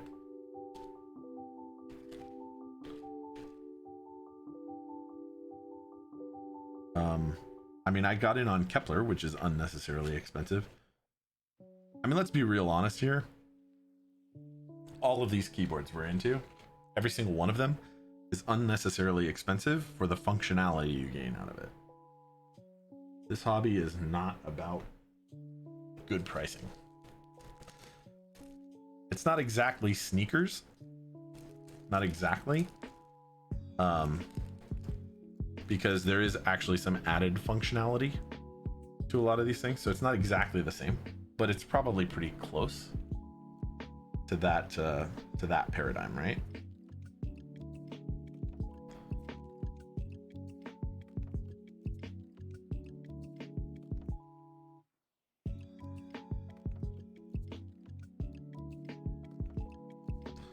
So I would say that that's definitely the, you know, the $1,000 pair of sneaks versus the $250 pair that doesn't need to be $250. Not that there aren't shoes that need to be $250. They just aren't common. Well, maybe there are plenty that don't need to be, but see, the thing is the markups aren't actually as high in the keyboard community as they are in sneakers, right? It costs Nike like a couple dollars to make a pair of sneakers, even though they charge hundreds for them. It does not cost a couple dollars to make the high-end bespoke keyboards. So that's where we differ. I lost my July. Thank you for the follow. Did I miss your name? Thank you so much for the follow. I really appreciate that. Your off-white Jordan 1s give you extra FPS. Nice. Sure. Yeah, so where I'm saying they're different, right, is just that they didn't cost the same to do. Okay, so a lot of you guys are going to look here and you're going to notice that there's offset holes. So obviously this supports two different stabilizer layouts. The important thing to note here is for 2.25U right shift or left shift, which we normally use, which is what we are using today, you use the holes that are in that direction, not the ones that are that direction. That one is for 2U left shift, which we aren't using. Because this PCB or this plate, it supports 225. The way I can tell that it supports 225U without looking too hard at it is that this switch position is half a U offset from this, because this line is halfway in the middle of that switch, right? So the standard stagger, so from this row to this row quarter, from this row to this row half U, standard ANSI stagger, and standard ISO stagger too, right, means 225U. I know some of you are probably like, what? I know. It's hard. But when you're choosing layouts, it's important to know which layouts are supported and which aren't. And DZ60, it's probably its biggest drawback is that it supports like every fucking layout that exists. Excuse my language, sorry. I try to be family friendly, mostly. I don't succeed sometimes, which I think is why I'm still marked. I mean, I haven't intentionally changed it, but who knows what happens with Twitch. I think is why I'm still marked as adult content, hopefully. That and the lube imagery that we post on here sometimes. The microscope vision that's blown up to full size of, like, you know, applying lube to stabilizers. Turdy Box. Nice name, dude. Thank you for that follow, man. I appreciate that a lot. I appreciate you, and I appreciate that. Sneak. What? Oh, yeah. So, I think sneakers are only applicable because of the relative money that's involved, and how, like, just ultra premium the things that we're doing are. But the actual manufacturing cost differences are not really a thing that we can compare. Hone, thank you so much for the follow. I appreciate that. I really do. Okay, now you see the same thing over here. Not the same, but similar. A bunch of different holes. This is a 2.75U shift, so we're gonna go that way. All the that ways.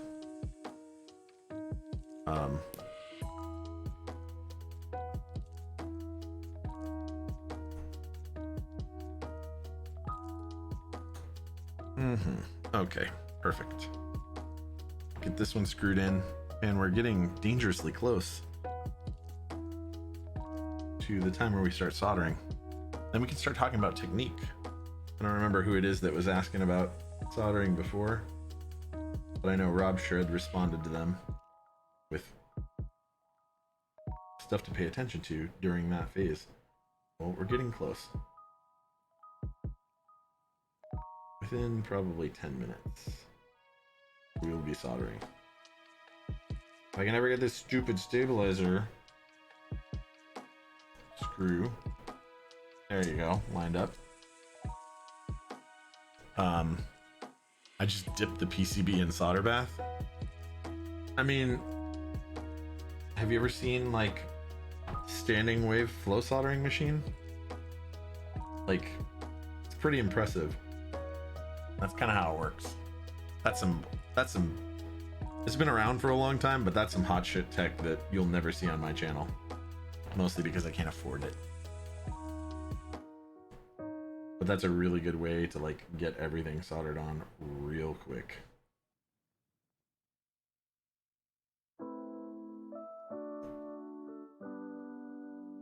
And kind of like dipping it in a solder bath. Almost.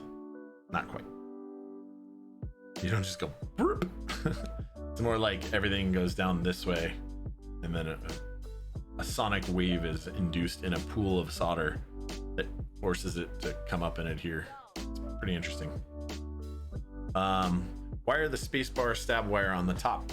Because bad design. I prefer it when it's exposed to the bottom. Now I understand why it's exposed to the or why it's on the top here. It's so that they don't have to have this overhang extending out, making the PCB need to go into a case that's larger.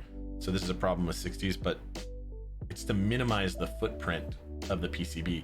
That being said, I absolutely prefer it the other way around, because then if you ever have to snap this thing on, if it comes out, you can do it easily.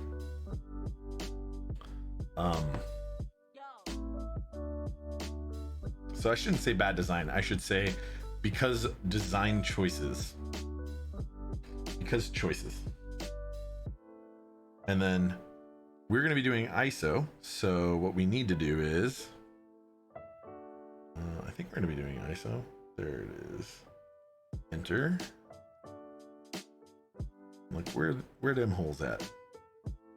Where dem dar holes? Or something like that. Sorry. I'm not actually a redneck, mostly. I try not to be at all. But I've been drinking a lot of bourbon lately. So I've been reading things off of the bottles from areas where people say things like dem dare. So not knocking it. Whatever, man. Colloquialisms are colloquialisms. But gotta keep yourself entertained somehow.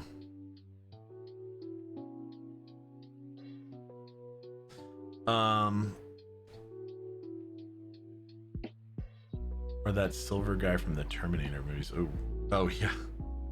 Standing wave solder float.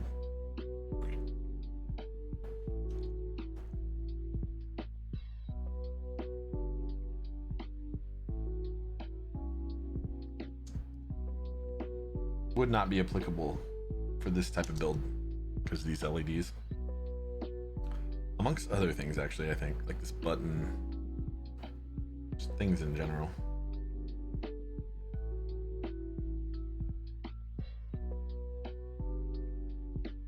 Oh, that probably needs some work.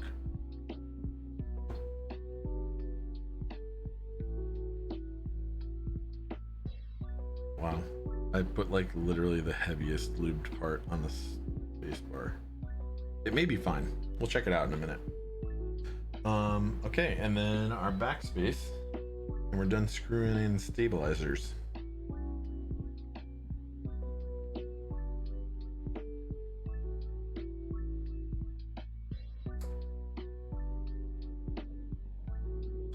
And did I pull out the perfect amount? I totally didn't know I was going to pull out the perfect amount.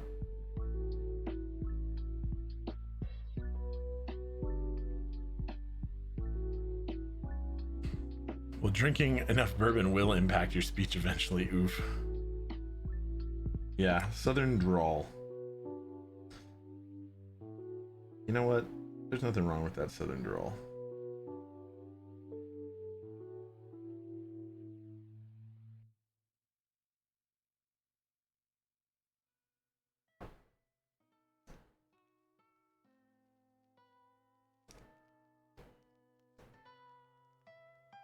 Just, I don't have one naturally because I've never lived in the South, but I can pretend on TV. I can play that on TV, I guess. Yeah, so that one may require a little bit of work. We'll test it out right now. So the way to do this is you just take your switch, put it in the position that it goes in. It's not gonna stick right once you pull this up, but it doesn't matter. Right. Okay, that actually feels fine. Right, do our backspace.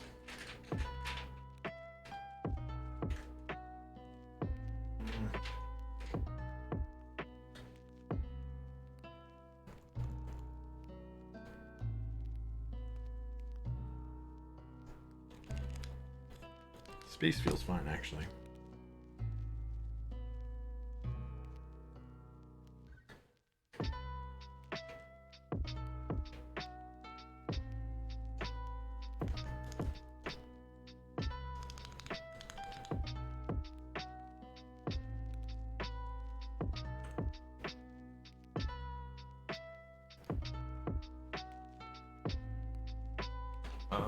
We need our ISO enter now, which is in here.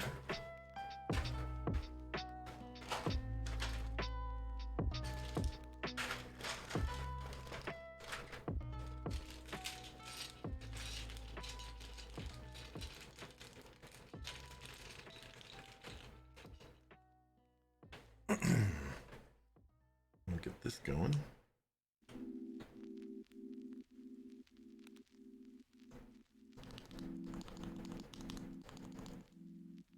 Just this one out.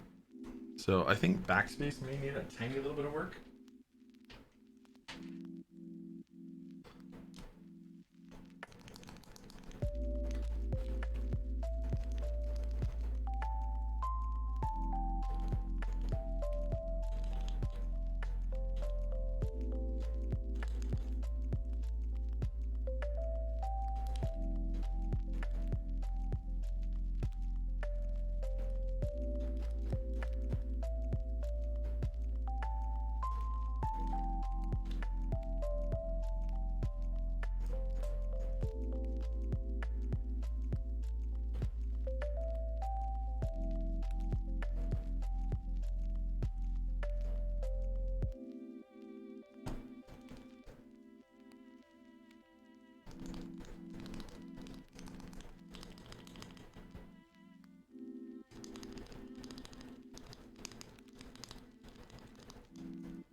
Oh, it's actually good. There's a little bit of pinging on these, so I lubed these springs, but these I'm not sure. So I'm bad, and I should feel bad because customer I think mentioned, oh, you can buy those switches off of KBD fans, and that's what we did. So I generally don't support that thing, and I don't want anyone to do that thing, so don't do that thing. Don't do what I did in this case, and I'll try never to allow it to happen again. Buying Zeal switches off of KBD fans, because they have ripped Zeal off in the past, and it's very possible that these are clones. I don't know for sure, but it's very possible. They do have the telltale ring around.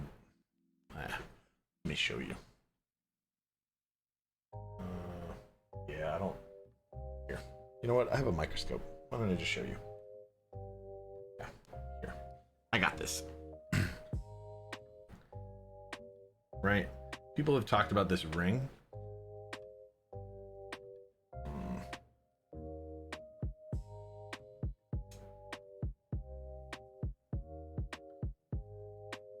Let's see what we can do to stabilize this.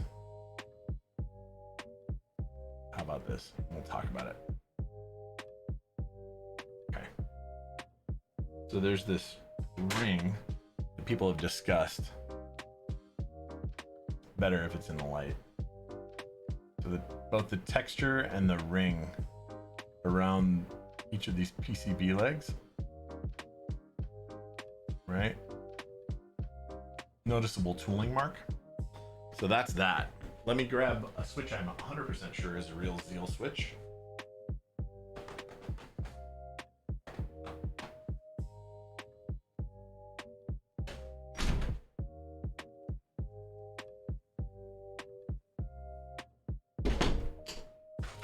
Because I ordered them from Zeal. I'll pull a Zealio because it makes it easy.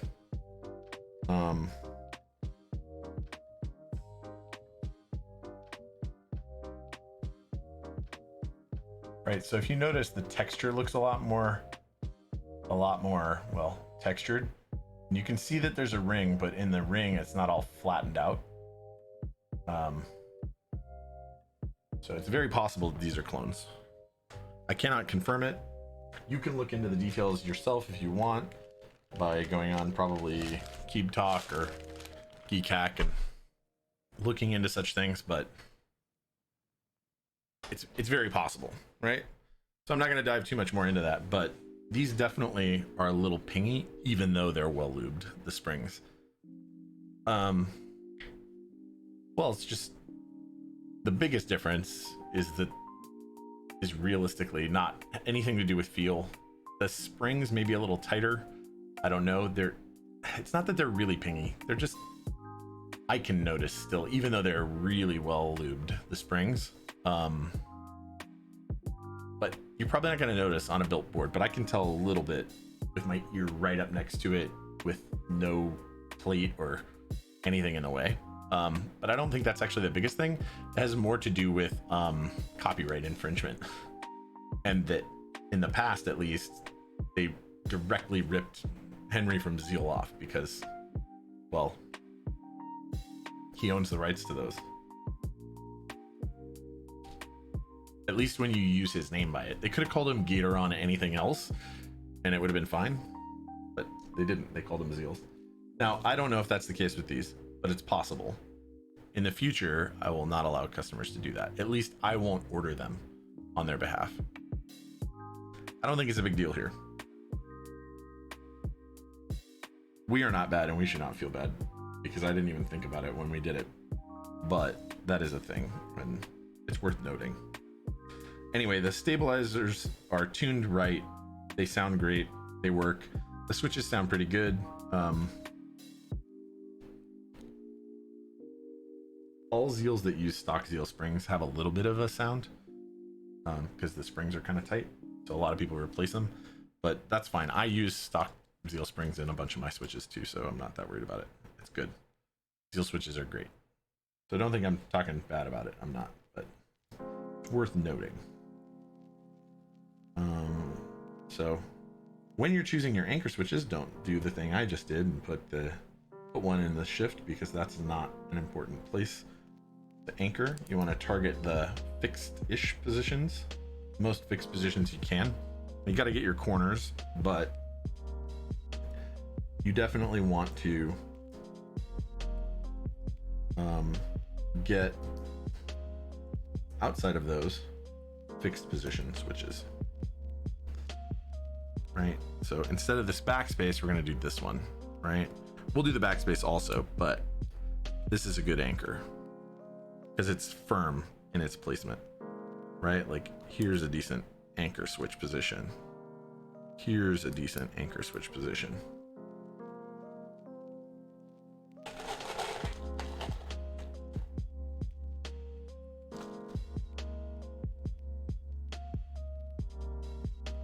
Yeah, so that thing I was talking about really comes down to how you support the vendors in the marketplace, right?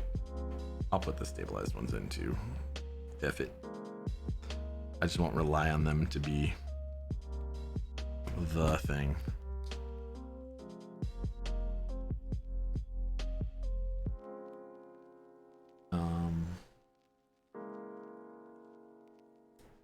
it's funny because the ones that were ripped off, because I've definitely had some that were 100%, like you can confirm all the telltale markers, like they're really good clones. I mean, they seem the same. So Lina, can you remind me? Well, don't remind me. I mean, let me know. I always put in my quotes that we're going to do step caps. I think you responded to it and we're good with it, but let me know. We're going to do step caps. Unless you don't want that. That's the plan.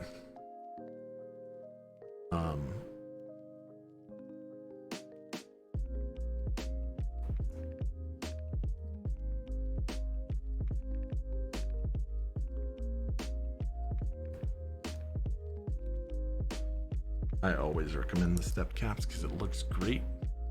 Oh, yeah, there's two positions for the stabilized, or for the caps lock key.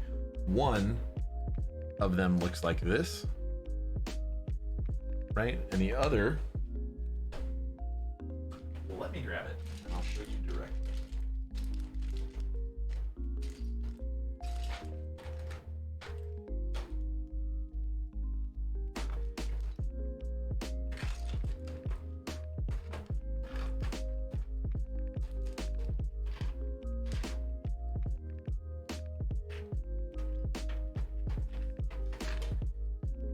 The other is this one.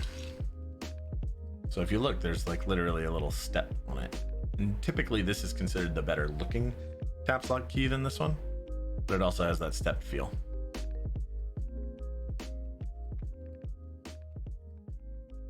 All my quotes always say this, but if a customer's in chat, I always ask them anyway.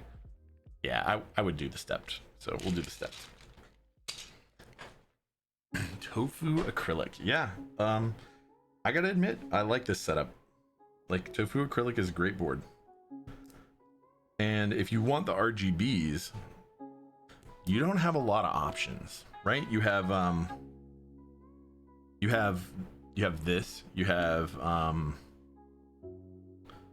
if you want 60, if you want a small form factor board, I won't just leave it to 60, and you want RGB, pretty much you have Rukia, you have this, you have polycarbonate versions of the Canoe. I think the 6.5 came in a, what's it called, in a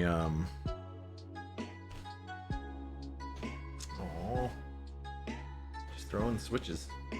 I think 6.5 came in a polycarb version. You also have, where did this go? That's really irritating. Oh, it's back, way back there. We'll grab that in a little bit. You also have what is it that you have? You have E6.5, which we built a couple polycarbs of here on my stream, which is also a great board.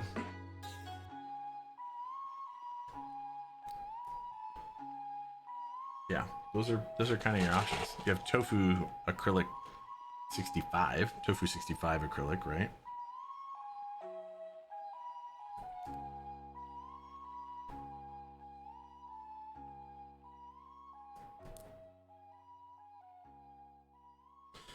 Okay, we got we got a bunch of anchors in here. We're now just gonna kind of tack stuff down.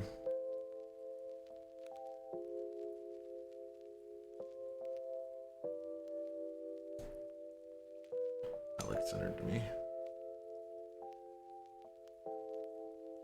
Yep, perfect.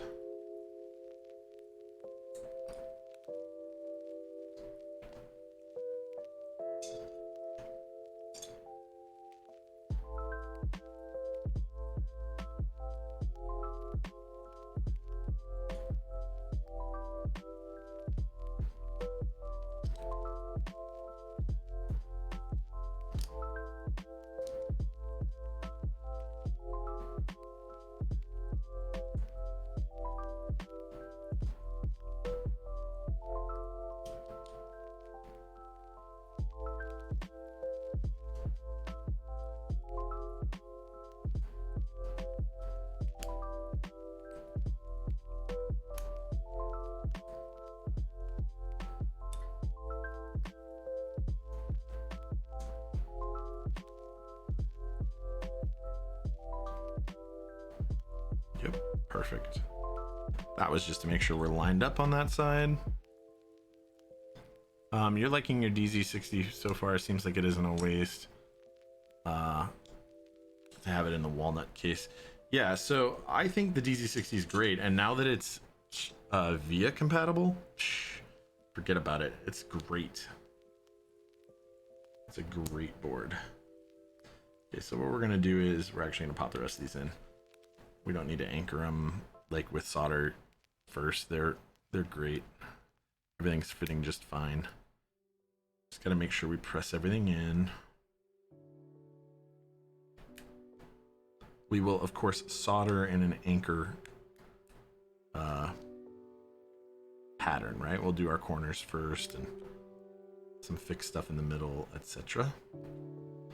What I meant to do here, by the way, was take this 2.75U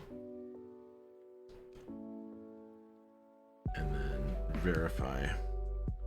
I guess we don't actually need to. We already know that's the 1U position. Perfect.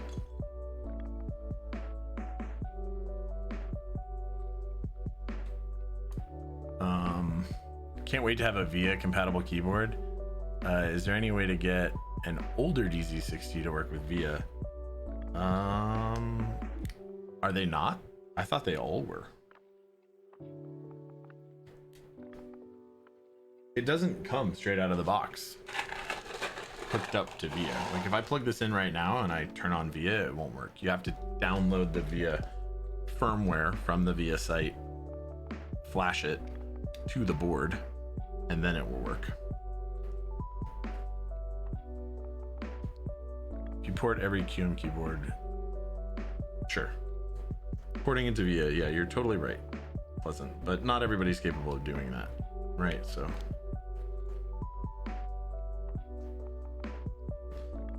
that's really the issue.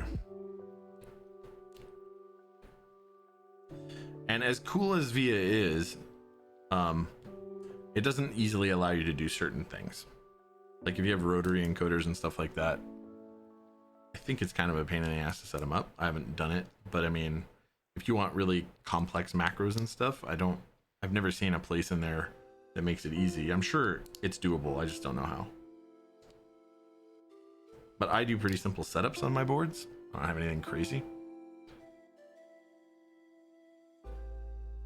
Here, I'll show you. I'll actually show you how it works. How about that? We will show on stream how to get the VIA firmware onto this board.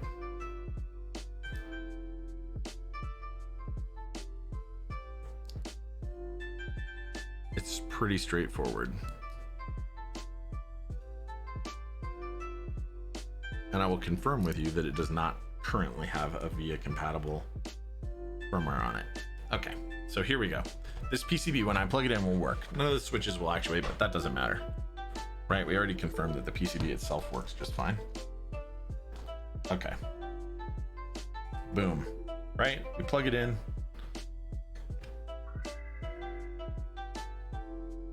Thank you so much for that follow, Hannibal Chew. Hannibal Chew, nice. Okay, so I'll open up VIA, right? And I'll make sure VIA is active.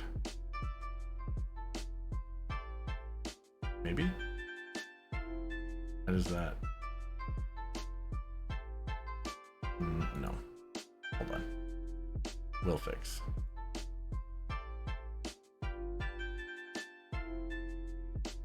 Okay, here's VIA. It is not VIA, and I don't understand why.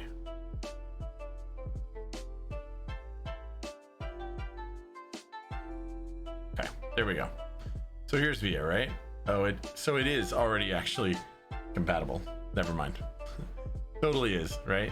So VIA, if it doesn't know what board is plugged in, won't come up with this whole thing. It'll just be like, I don't know what I'm doing, right? Like if I unplug it, it's like searching for devices. So apparently this does come loaded with it. But in the event that you want to flash this with a VIA compatible firmware, what you're going to do is you're going to go to the VIA website, right?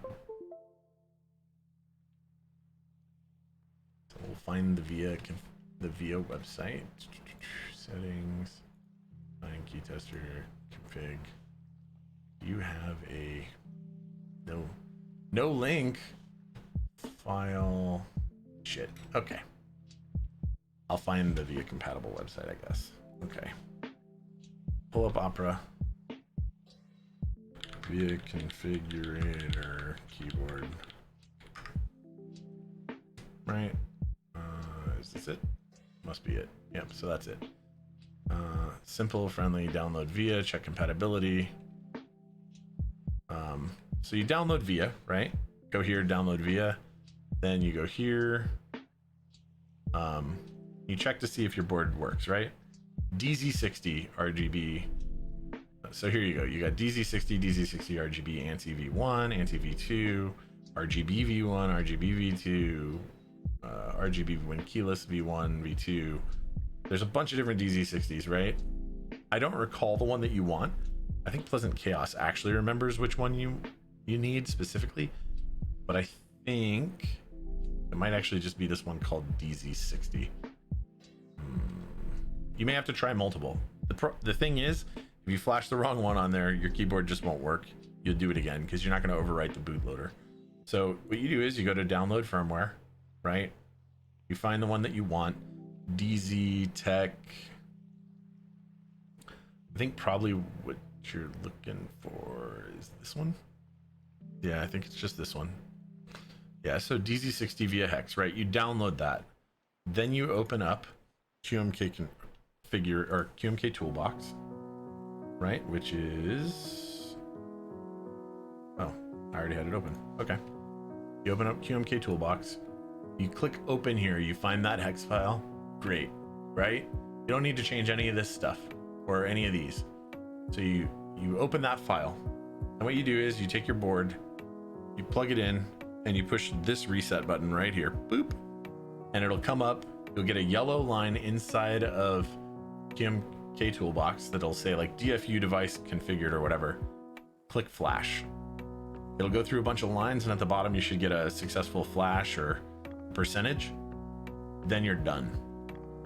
If you plug your keyboard in and it works and you can type things, you used a decent hex file that probably works, then run VIA and you should see it connect. You should see it connect like this, and it'll say DZ60 up here. That's how you know it's working.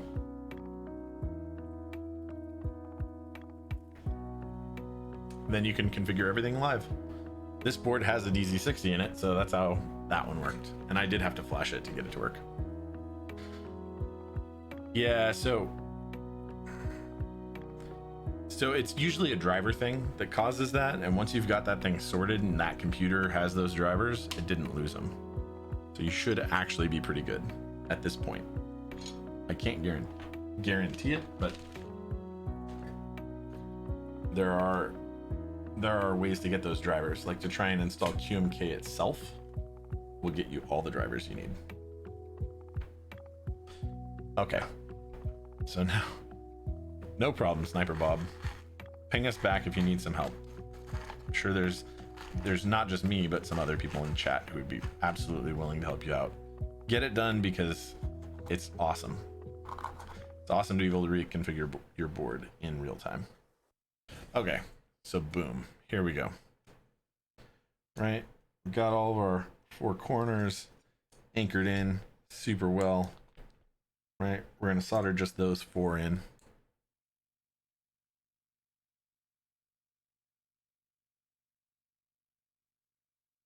I'll go over technique in a minute, but what we're trying to do here is anchor the plate and all the switches to the PCB.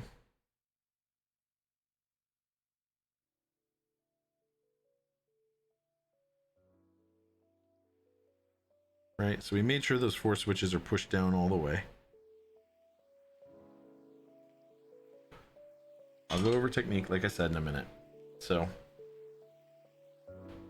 what I'm trying to do here is make sure that everything is pressed down well, because what I want to do is look down the edge of this board and make sure that nothing looks like it's sticking up further than anything else.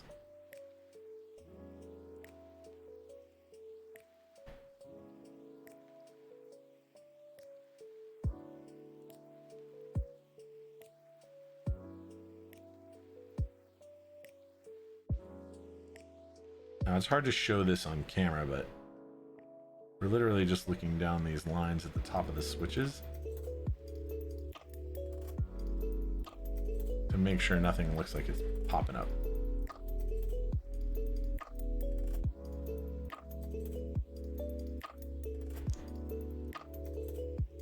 Right?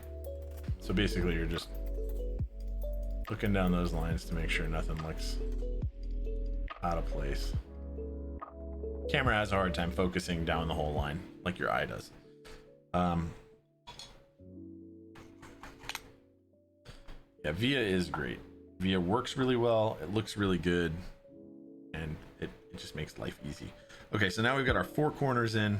We're gonna anchor a couple other positions. We know everything's pushed down all the way, so we're gonna anchor a couple other positions: top, bottom, middle. Then I'll talk about solder technique.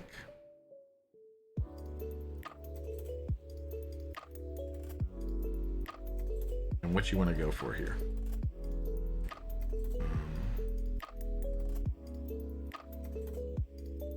We'll get this one next to the controller, which is a good one to attack and get out of the way. We'll work on some of these side ones that are more prone to moving around and having issues, like enter.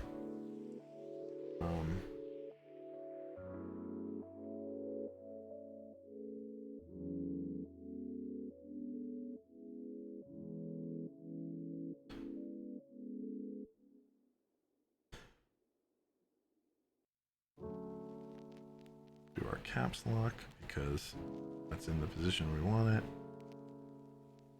Okay.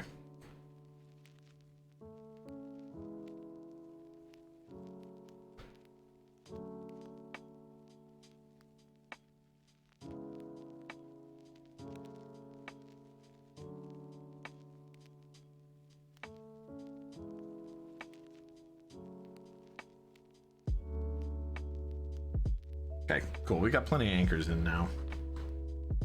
We're gonna put this up. Okay, so when we go into technique, I want to really make sure that you guys understand that a good solder joint. We'll pull out the microscope to go over this one, so there's no confusion. All right. Boom. Perfect. So we can handle this, right? So these little joints right here. So you can see there's a through hole pin sticking up, and then you've got the pad surrounding it, right? And you're trying to join those two things. So you make sure your tip is clean. Use a little wire brush or a little sponge if that's all you've got, right? Then you tin the tip. And you clean it again. Right? It's a tiny little bit of solder, but it treats the tip right. So now that the tip is tinned, make sure that we're focused. So what you're trying to accomplish here is you've got both your iron and you've got your I was looking at the wrong one. You've got your iron and you've got your solder, right? So you're trying to apply heat to both the pad, right? To both the pad and the pin at the same time. And then you're trying to apply the solder to the back side of that pin. You're not trying to touch the iron with the solder. So here, heat this up, touch that side, and it flows. Oop, remove it, let it cool. Bingo bango. That, sir, ladies, gentlemen, and joins, this is how you solder. Right? People will get on your stuff for a joint like that sometimes.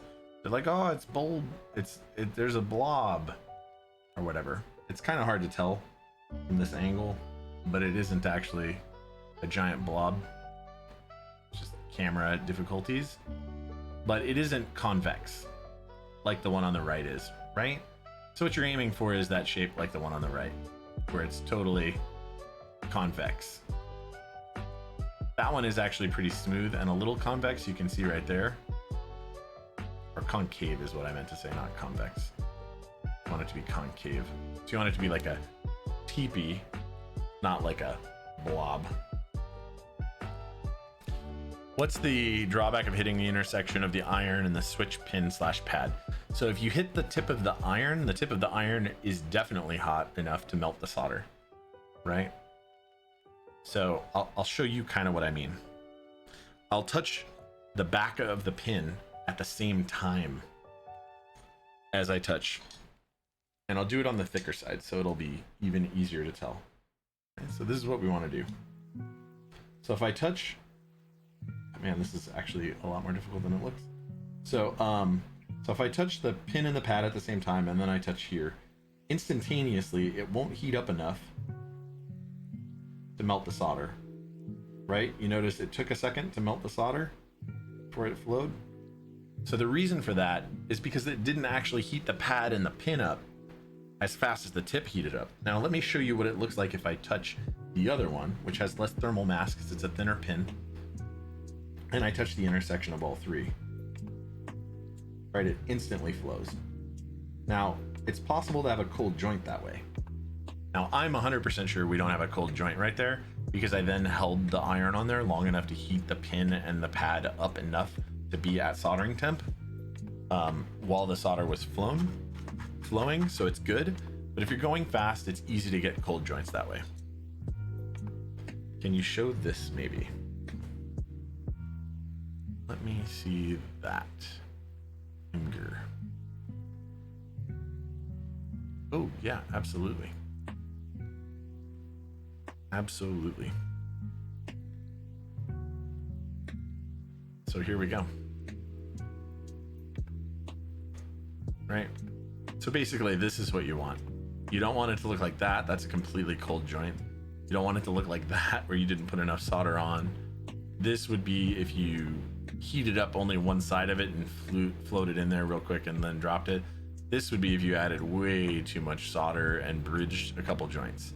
This is what you want. Now, if you have this and you have a blob, a little blobby blob over here where instead of being concave, it's convex or straight, but it's actually joined to the pad that's underneath this and the pin, that's still actually okay. It's just not perfect. So a lot of people will give people shit about it, but for the purposes of keyboards, there's so little current flowing through these joints that even a cold joint usually will conduct enough electrons to work fine. Am I suggesting that you do it that way? Absolutely not. Don't do it that way. But I think you guys take my point, right?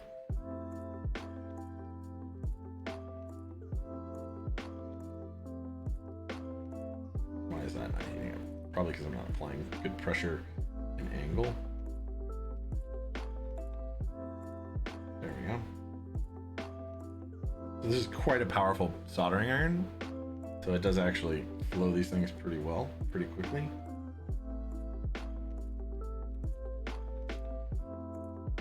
Right? Boom. No cold joints there.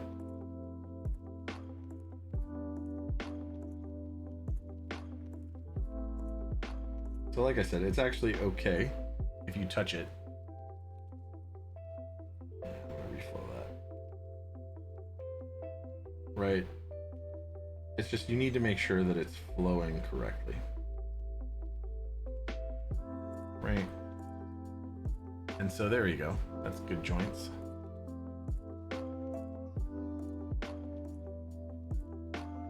Got your little teepee shapes. Okay. So I think you guys get the idea, right? This is so satisfying. Just haven't been applying the solder to the opposite side of the pin, rather right where the iron and pin meet, kind of like I think the diagram shows. Yeah, so it's totally acceptable to do that, right? If you're holding heat on there long enough, then it's going to get everything up to soldering temperature, and all of the components will join will be soldered appropriately. So soldering is this weird realm between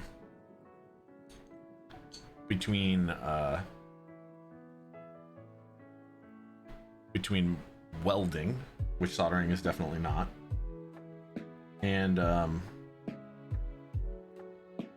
freezing, I guess. So in a solder joint, you're using a material that when it becomes hot is actually dissolving a little bit of the pin and a little bit of the pad. So what I'm going to do is I'm going to zoom in a little bit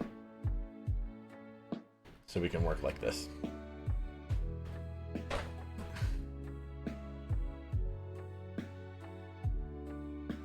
Great. I'm glad to hear it, Sniper Bob.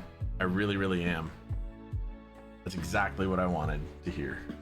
Everything went well, pretty easy. Sounds like it was. How long can you keep the iron on the PCB? So the short answer is don't hold it on there for more than 2 whole seconds. The long answer is it really depends on what temperature you're soldering at.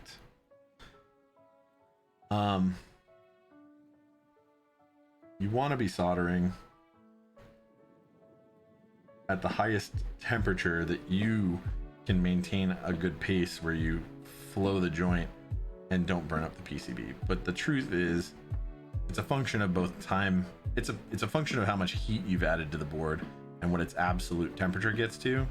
So generally speaking, if you're soldering at between 640 and 680, 2 seconds is definitely safe. 3 or 4 is probably safe. Any longer than that is definitely going to damage something. Whereas can definitely lead to damage. So I solder at 740, which is very high heat. So you'll notice me like lift off for a second sometimes if I feel like it's been on for too long, and then I'll let it cool down just a little bit. Sometimes I'll even go to another pin if I've added way too much heat. But it really depends on what piece you can keep. Newer PCBs, i.e. modern production PCBs, are much less likely to have delamination issues than vintage or old PCBs. And by much less likely, I mean much, like orders of magnitude less likely, given the same amount of heat added. So that, there's a little bit of solder on there. It's a little bulbous, but it's not a blob that's cold. So the reason you want that TP look is because you can absolutely tell that it's joined to everything if it completely covers the pad like that. So what we're gonna do, by the way, is we're gonna turn autofocus off. Oh no.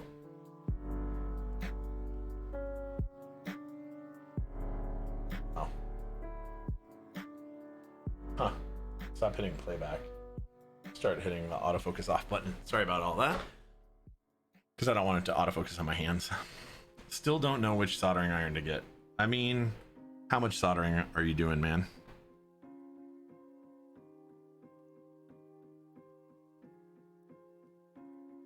Like, and are you planning on doing any soldering of larger electronics other than keyboards? Because the TS100 is a really solid recommendation.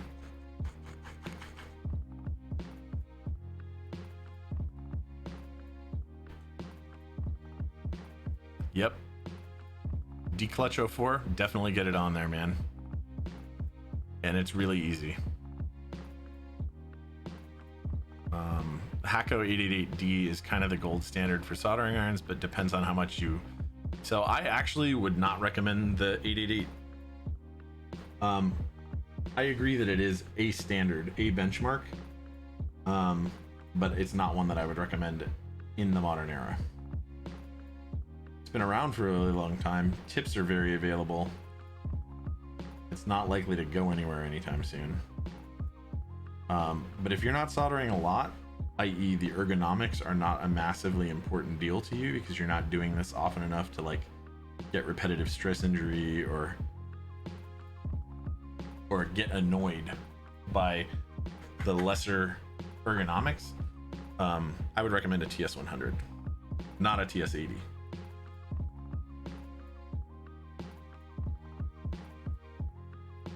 It'll be cheaper and it'll be a higher performance iron.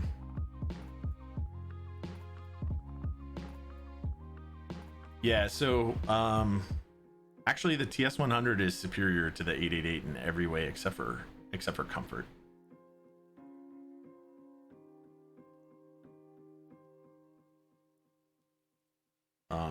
Not hating the 888. Again, I actually do think it's a fine iron. What tip do I use?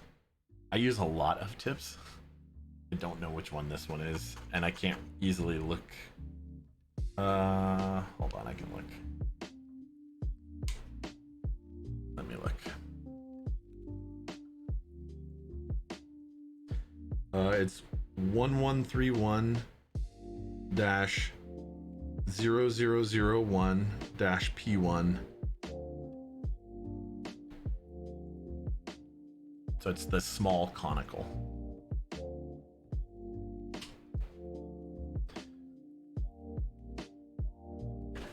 Yeah, so honestly, getting one without that power supply and then ordering a good power supply is the better option. And I can explain why. The power supply that comes with most TS100s is functional, but not optimal. Like, they can't deliver the full 65 watts that the iron can use. And so I, personally, have a TS100 for portable soldering jobs, and I bought a different power supply for it on Amazon. You know what? In fact, I'm not going to make a command for it at the moment, but I should get one in there. TSC, if you're around, I know you're keeping a list because I've asked you to note a couple things. Could you write down a note for me to make a TS100 command and a pace 80 and an ADS 200 command? And then I'll try and get some basic information about the irons in there.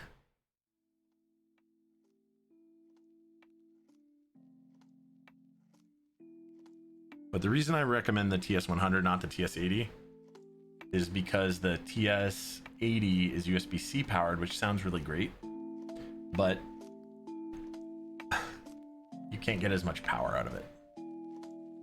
At least not the way that it supports it. It doesn't actually support the same amount of power. It's a much less powerful iron. There are people that have done a USB-C mod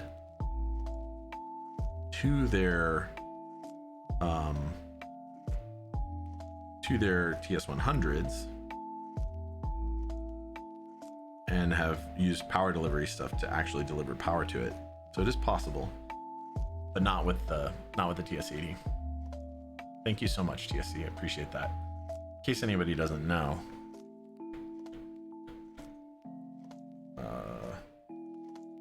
there's this.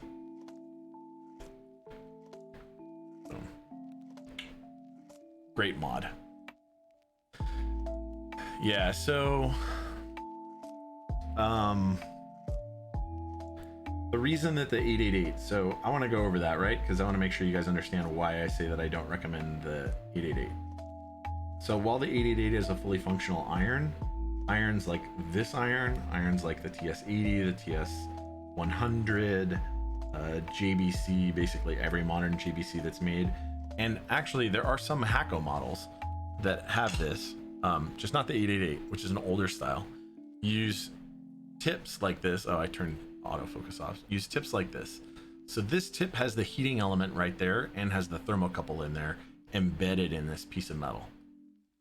So what that means is that this heating element heats the tip very, very rapidly, It conducts electricity very rapidly because it's bonded to the same piece of metal, right? And the thermocouple senses temperature differences very rapidly, very, very rapidly.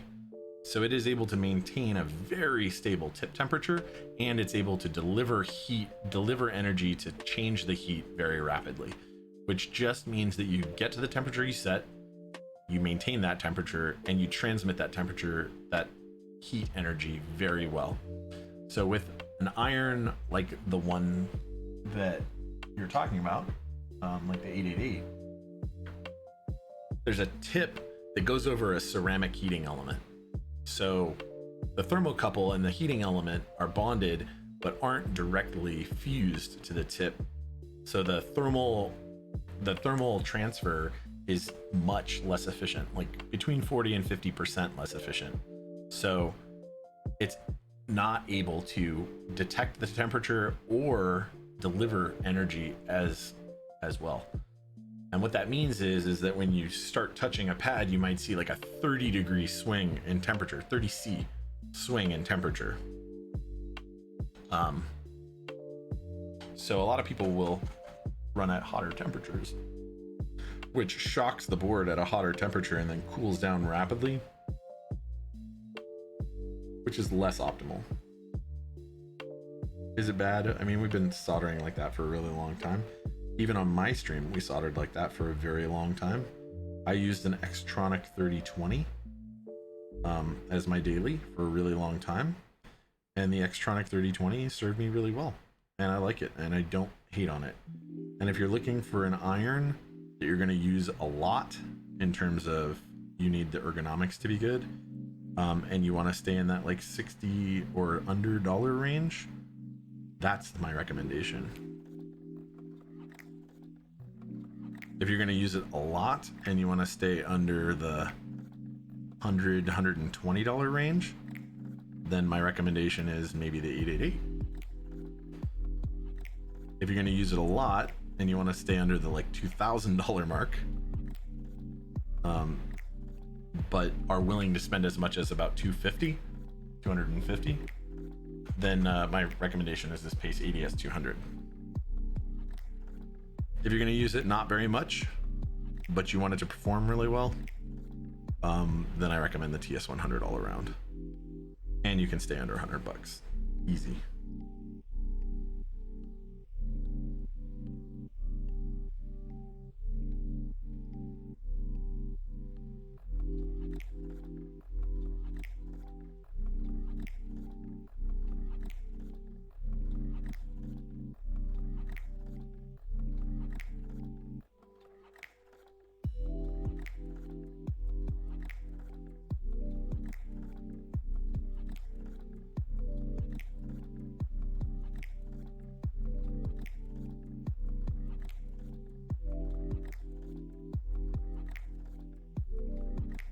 So you said, do I use a fume extractor previously?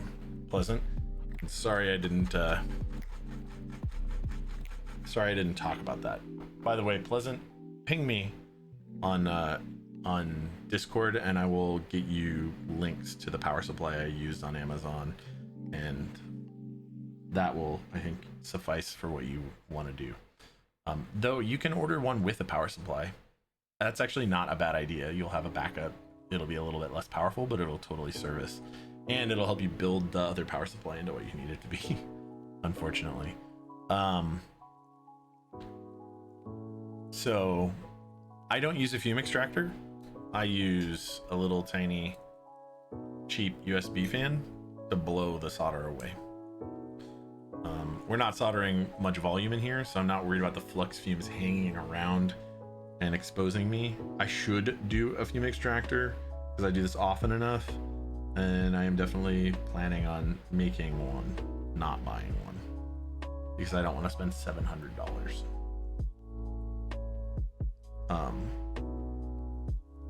And I don't want something that's really loud. So those are two things I don't want. So basically I get to make my own. But I will make one at some point. Okay. So bingo bango, we're done there. Well, maybe we're done. Hopefully we are. Minnie, what's up, man? or woman. I don't know. What's up? And I hope you're doing well too. Like the name. Should just stop fucking around and get a Weller. I mean, most Wellers aren't direct tip heat either, so I actually don't think that's where I would go with it either, personally. There are Wellers that are, though, I believe. I just don't know what their model numbers are. 90% IPA and a toothbrush works wonders. It does. It does. It absolutely does. But I'm talking about flux fumes, not flux hanging out on the board. Okay, great. So all of our LEDs still work. We'll pull up some switch hitter action. We'll clear that and we'll see where we're at. Whole top row. Whole bottom row. This, yep, okay, perfect. Perfect. Perfect. Perfect. And now this is a function.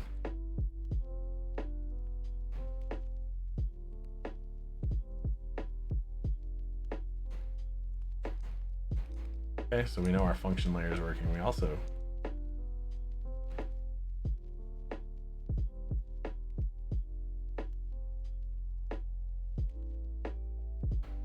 can tell that our R's, our G's, and our B's all work.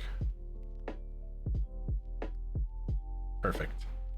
I guess you can't see, but I could. Okay, perfect. So everything works. And now this board is pretty much done. What it's ready for is some keycaps getting put on. And while we do that, we will do a little comparison action, or I'll give you my little mini review of these keycaps versus the GMK set. I don't know what we're doing here. Don't do that. We're gonna screw this in first because this has literally everything on it. And it's tray mount, so we need to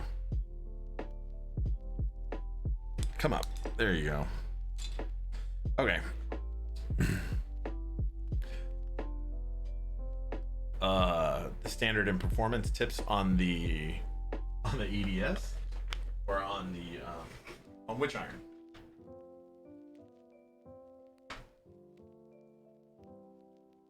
So what we're gonna do is we're actually gonna pull all these off.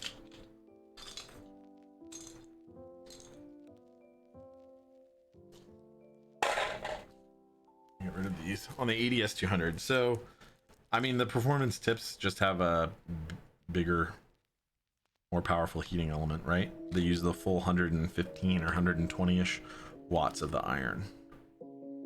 They cost a little bit more, though the tips aren't terribly expensive in the first place. They don't really need to be. The answer is they do perform better, in my experience.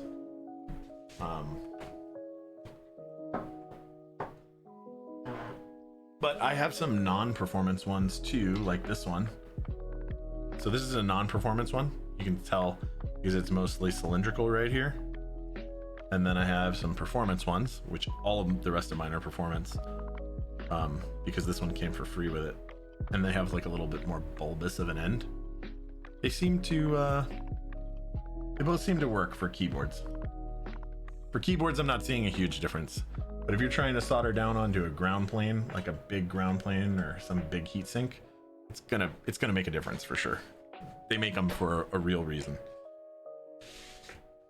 It's not very realized though in the keyboard world. So if all you're planning on doing with it is that, then you can get away with spending, I guess, a couple dollars less, but you might as well just get the performance ones, in my opinion.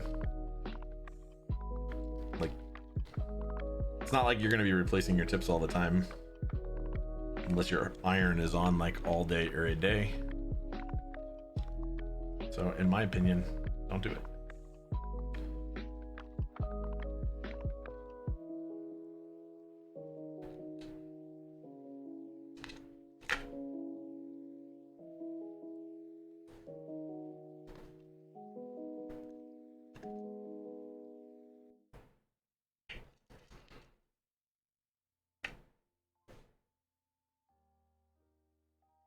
Yeah, I mean, your tips won't wear out super fast, and actually, the ADS 200 tips are known to last quite a while compared to other things like them. Now, I will say, this is a place where non-direct heat element things work out better. The tips are cheaper, and they last even longer. So it's worth noting that that's the case.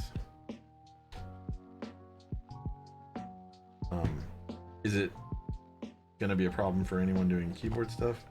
Almost certainly not. Almost certainly not.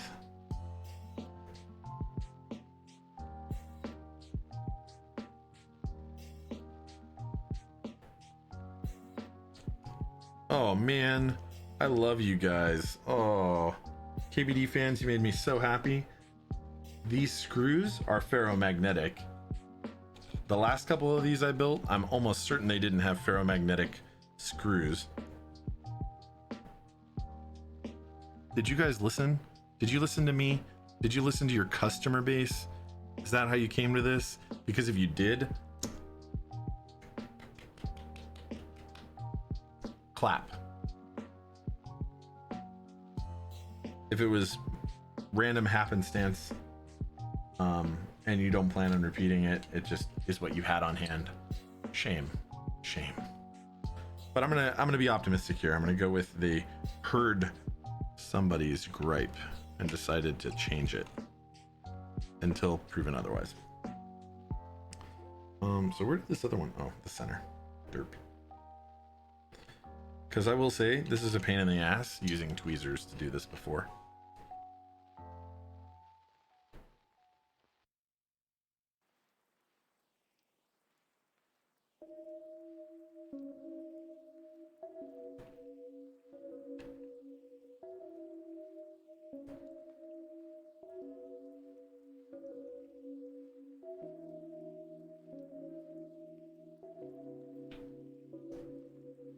Now, if only you would move to a larger insert and something that wasn't Phillips head, it'd be nearly perfect.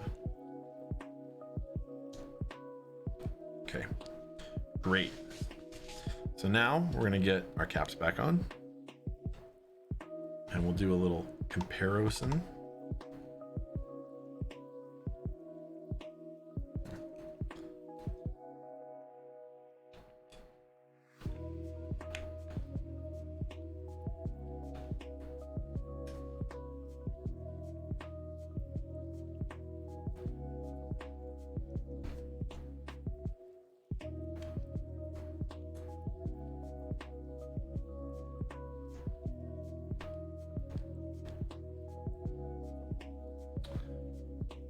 You ran into that problem too. Last one you built, it sucked. Yeah, that's how they do, or that's how they were doing.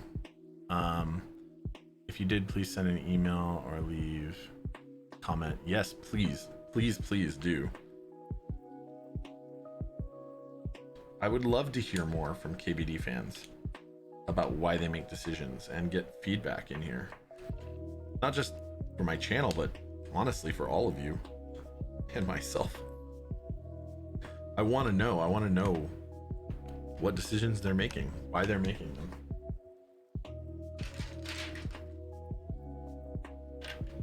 Because a fair bit of it is somewhat confusing sometimes. It's okay though. Ooh, okay. So I automatically see, I think, something that needs to be addressed.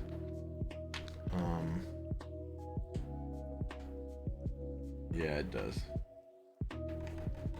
So we'll do all these non-fixed ones, and then we'll look at removing stuff, because this needs to be addressed with the board mostly apart.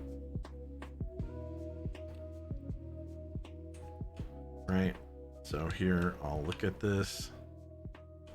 Look at this keycap in.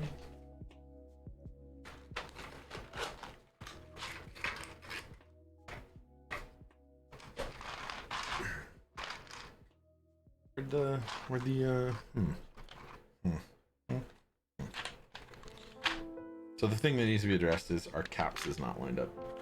It's crooked, which is common with the type of build we're doing. with stepped or with any caps actually when it doesn't have fixed stuff in place.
You know what? I might put a function key there.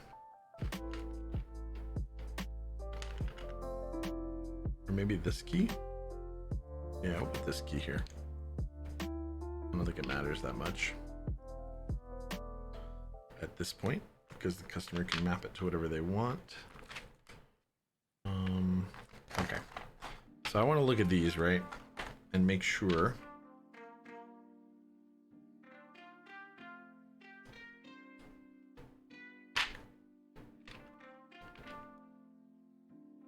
that stuff is lined up.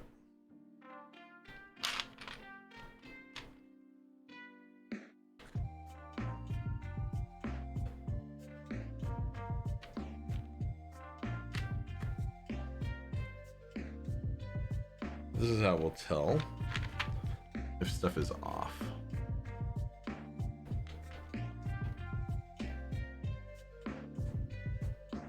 So this is a fixed position cap, so it should be fine. Okay, put this off to the side. Put this off to the side for the time being. Right, we'll look from above. Caps is definitely a little bit crooked. It's actually not as bad as I thought it was. We'll fix that though. And then this is off. Actually, might not be off. It's just this stabilized cap was wonky.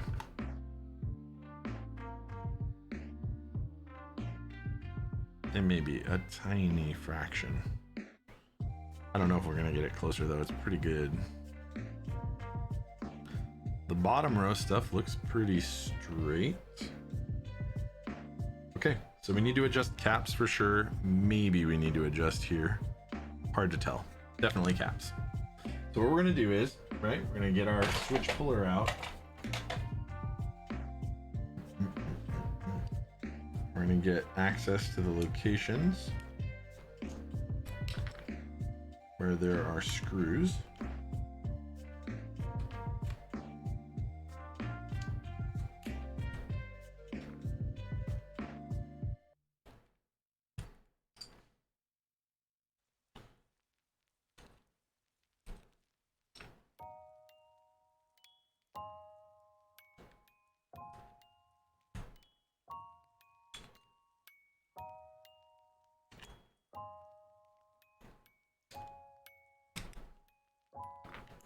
One, two, three, 4, 5, 6.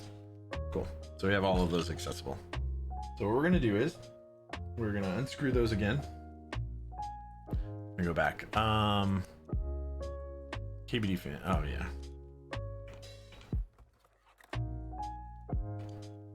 Right.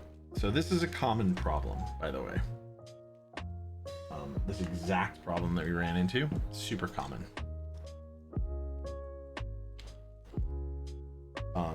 And you are likely to encounter this if you use plates that are not super well fixed.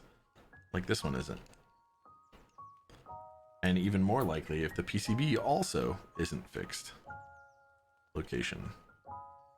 Like this one isn't.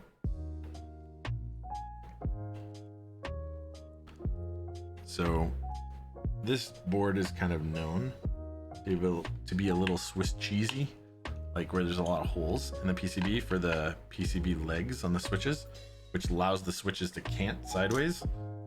Likewise, same for the PCB or for the plate. Okay, so now in order to get this back on correctly, we're gonna have to put all these caps back on. Right, we're gonna have to fire our soldering iron back up in a second, though the ADS 200 heats up super fast, as does basically every direct heat iron. More points for Gryffindor. You know what we didn't look at? We didn't look at this one. Where are question mark at?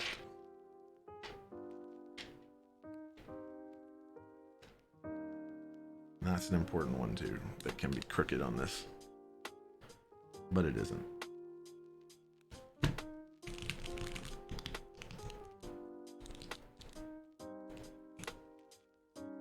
Okay, so now that we've hit everything, it should have returned to like a neutral position. We can kind of look at it.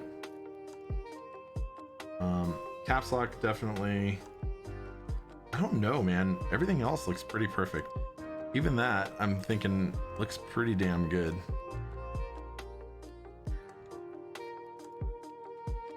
In fact, if anything, it's actually the enter, and that's just how loose it is. And it returns to the... Okay, yeah, so it's really just caps. And it's not even that bad.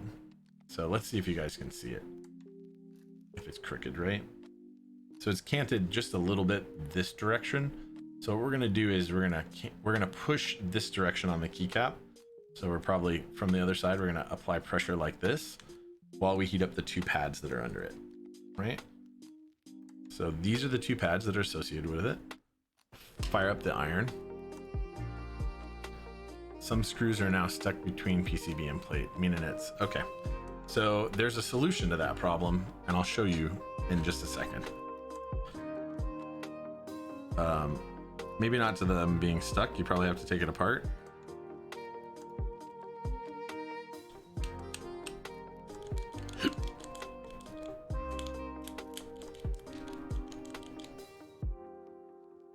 Ooh, okay. And now it's lined up. It was literally that quick.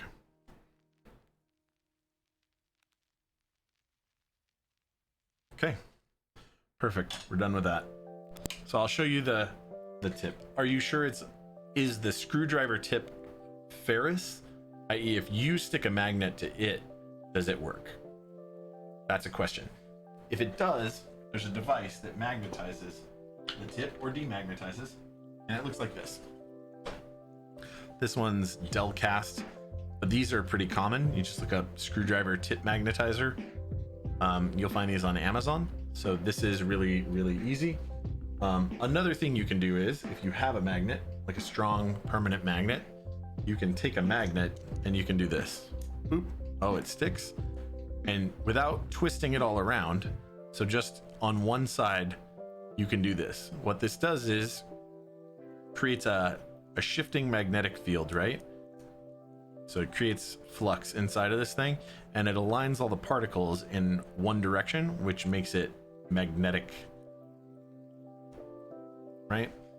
Specifically, you want to stick a rare earth magnet on there and then move it around. Boom. And then you'll notice it's even more strongly magnetized now. Hey man, that's what we do here. Me and Nits. We're about science. So the way that these work, by the way, if you want to demagnetize, you go like this.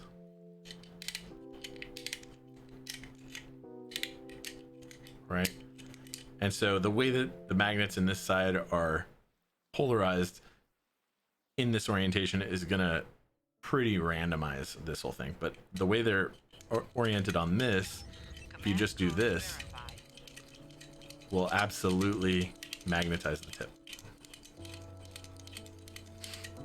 for keyboard science. Rob 27 Shred, thank you so much for the 200 bits for the keyboard science. Yeah, so I mean, that's what we do. And then you can tell magnetized, right? Now if I demagnetize it,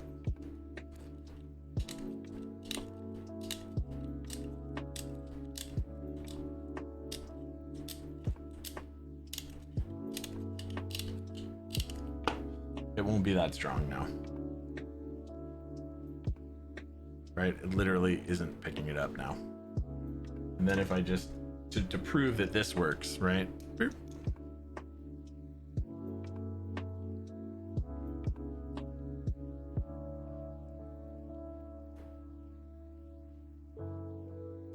Right.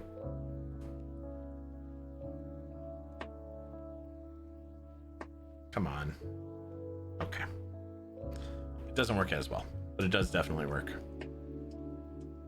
I wasn't getting the tip well enough.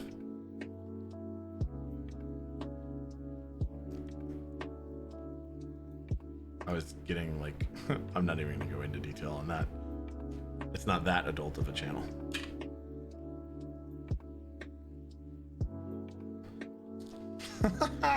Okay, well, apparently this thing isn't as ferrous as you would want it to be. But I have done exactly this with strong magnets. It's possible these magnets just aren't that strong.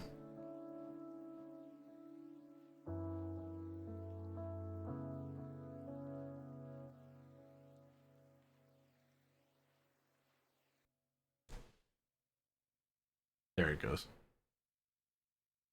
Okay. So it took a lot more work, right? This doesn't take that long.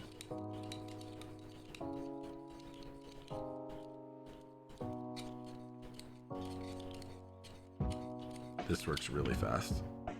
And it's stronger. Who knew? A purpose-made device works a little bit better.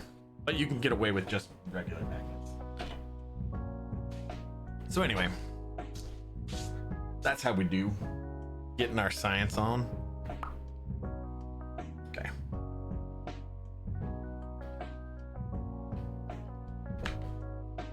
Perfect. Our ports lined up. Okay. Now we're gonna have to pull some of these caps again. I think we need our shift off. We need our caps off. We need our tab off. We need our enter off.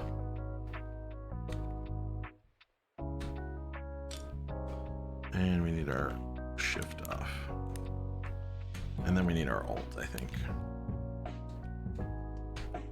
Cool. Okay, so if I look at this, right, there's no standoff on this side, so I'm noticing that the board is totally sagging over here. This is a shortcoming of a lot of 60% tray mounts with cases like this, and it's because there's no standoff here. Unfortunately, that's just part of it. Now, there are things you could do to try and mitigate that, like put foam under this corner or something. If pressure is applied there, well, it won't actually be that exaggerated. So you could stick a little tiny piece of foam there, but we want the LEDs to work, so we're not going to do that. That's just a thing you got to live with. Plus, I mean, don't like just smash your keyboard anyway, right? Okay.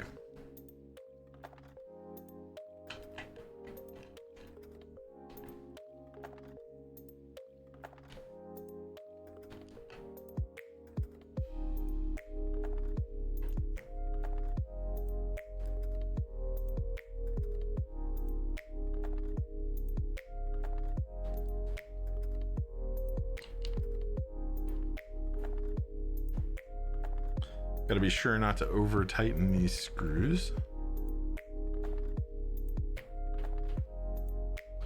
If you're worried about cross threading, then you make sure you back the threads out all the way until you hear an audible click. Can't wait to compare these to GMK ABS keycaps, because there's so much potential for these keycaps to just crush.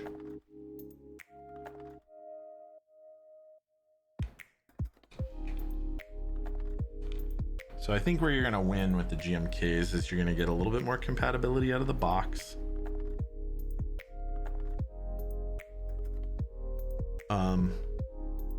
And you're gonna find them to be a little bit thicker probably.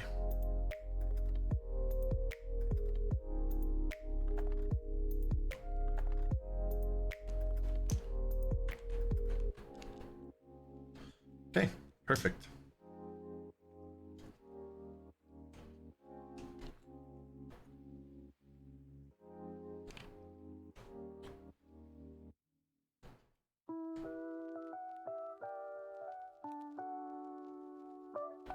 I wonder how the finish is. That's actually one of the parts that I'm most curious about. And one part that I'm curious about that I can't answer now is how they wear.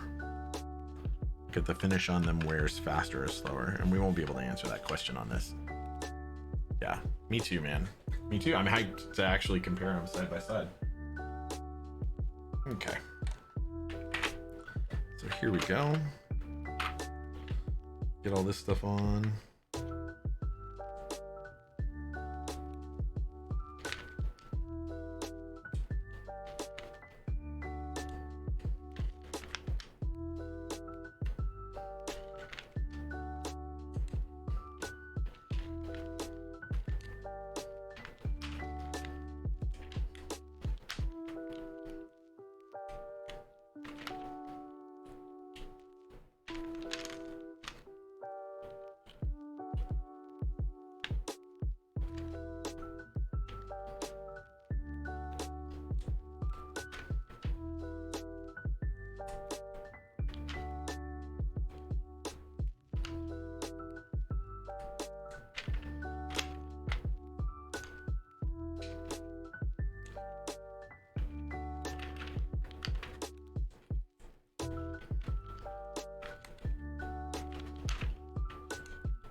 And don't worry, we have a milligram scale, so we are also going to compare their weights.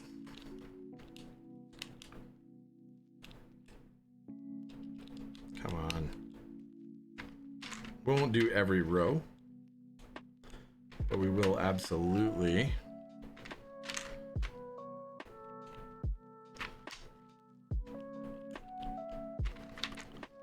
compare at least one apple to one apple.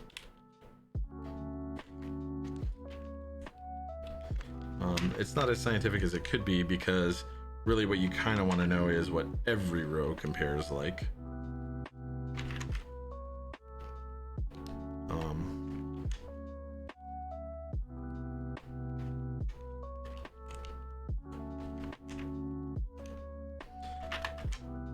Okay. Cool. Okay, so let's get our build complete. And in order to accomplish that, we are going to do a typing test real quick. Get some good video of it, get some good sounds. Then we'll switch back. Then we'll do a little comparison of keycaps. Ooh, look at that though.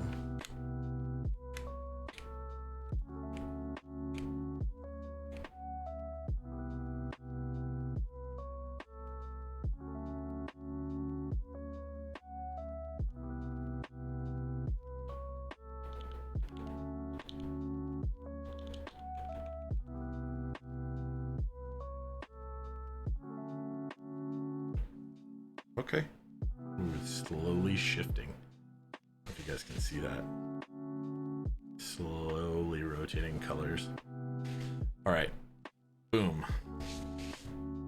Here we go. Got a lot of flux residue on there in this one. All right, guys. I'm gonna turn the air conditioner in here off.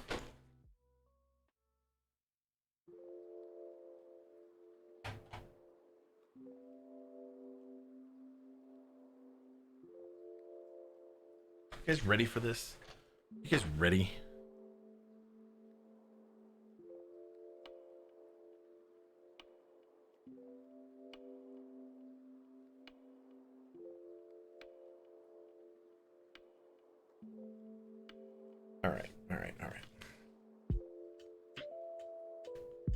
get you guys some sounds. Okay, now check this out. We're gonna turn off a lot of our. We're gonna turn off the noise gate, and I'm gonna turn the compression down. Right. So compression is 1:1. So it could get real loud on the highs and real low on the lows. But compression is down, the noise gate is off. You should be hearing all the background sounds in this room right now.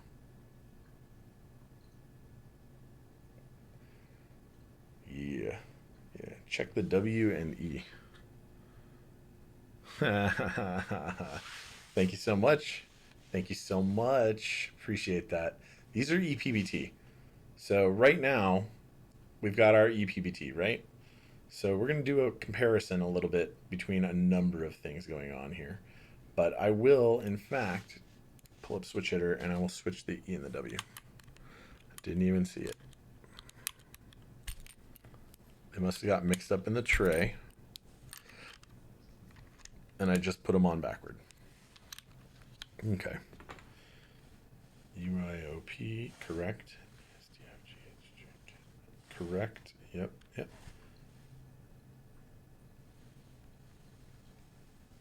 Correct. Okay. So those are right. These are right. Backward spacebar.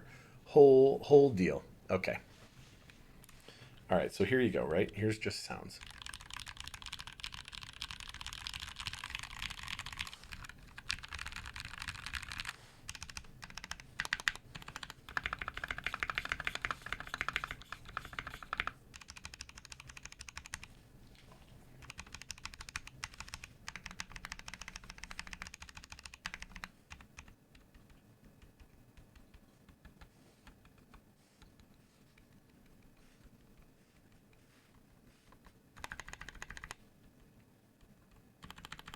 So no rattle, right? Good stuff. Servo O, how you doing? So anybody who's here for the first time or who isn't already a follower, I'm going to say this now. Go ahead and consider, keeping in touch with me by giving that follow, or sub or whatever. Then head on over to my YouTube or my Instagram, which will get pinged here in a second, and follow and or sub or whatever there. Okay, so anyway.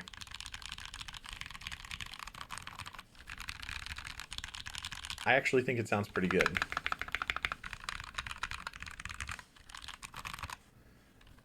Sounds pretty great.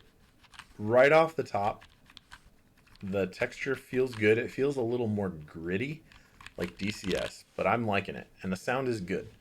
Okay, so let's get a typing test going. All right, here we go. Let's actually do this right. Okay.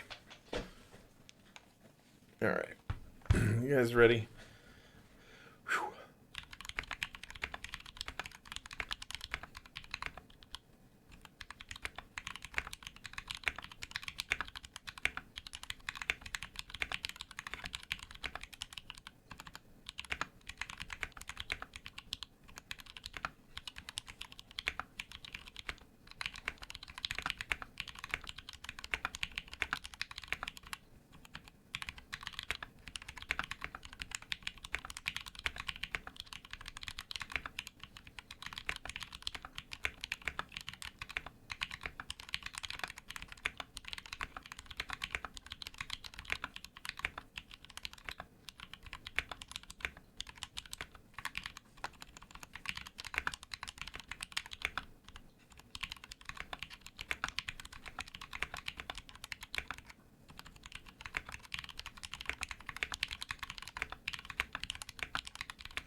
Okay, 72.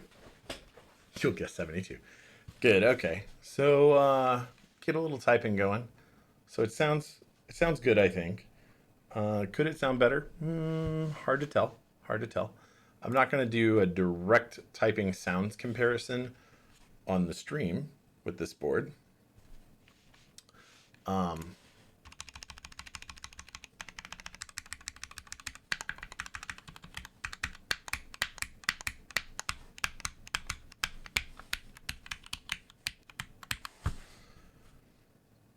Okay, Sounds pretty good, right? I'm gonna leave the mic right where it's at. I'm gonna turn the music back on, and I'll be right back. Right? I'm gonna pull out GMK white on black so we can kind of compare the color saturation in the general aesthetic difference. Right? So I'm gonna be real straightforward about this and only use an alpha out of this set, so that I know which one is which in case they're so close that you just can't tell. I hate these cardboard boxes that GMK decided to use. I understand why they did it, because plastic waste is, well, just more wasteful, right, than paper waste. But here's the deal. I don't like these, and I don't want to use them to store my caps in.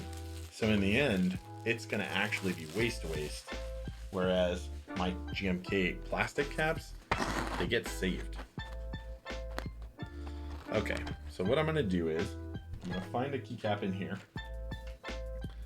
I'm gonna find from their set, I'm gonna find,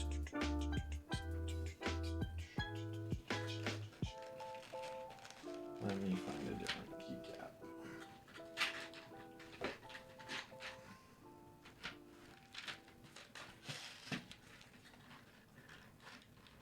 Any other? Here we go. So this is the asterisk, right? And then the 0. So a keycap that's already been used out of this set can't be mistaken. So what we're gonna do is, right? We're gonna look at these just directly under light. And since they're both trying to be white on black, I don't know if you guys can see a difference there, but let's go to this overhead view. So if I zoom way in, cool. So look at the left and the right 0. Can you guys tell any difference? Ignoring the legend size, I think it's fairly obvious that the legend, the contrast between the white and the black on the GMK cap is a little bit better. What I mean by that is the white is a little bit whiter and the black is a little bit blacker. I'm gonna do microvision soon. All right, but these are the same profile cap. So these are made to go on the same row. These right here, right? So before we get all crazy, oh no, it hasn't been on. This is bad news bears, guys. Apparently my scale has been off. No. Okay, give me 1 second. Okay, it's actually fine. It can drift a little bit if the temperature hasn't been stable and it hasn't been on for a very long time. About 30 minutes. So it is a milligram scale, but it is load cell based, so it needs to be preheated. But I think it'll be fine if we take measurements in rapid succession. So I'm gonna do that first, weight-wise. So I'm gonna pull this cover off, and I'm gonna go with the GMK cap. Boom. 1.213 grams on GMK, right? On EPBT ABS, 1.107. 1.108 is where it's stabilized, right? So 1.108. Yep, okay. 1.217.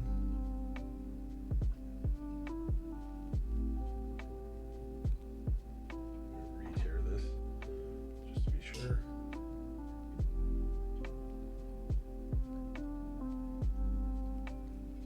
Yeah, it's drifting a couple milligrams because it's not heated up, but it's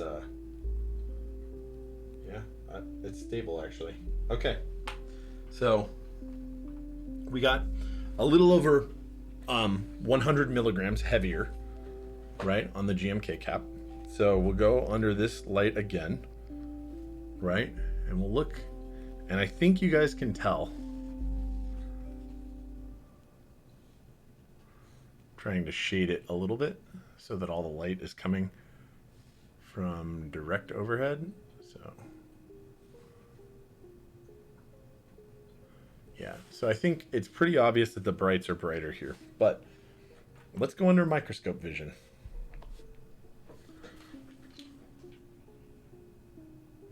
And let's look at the textural difference.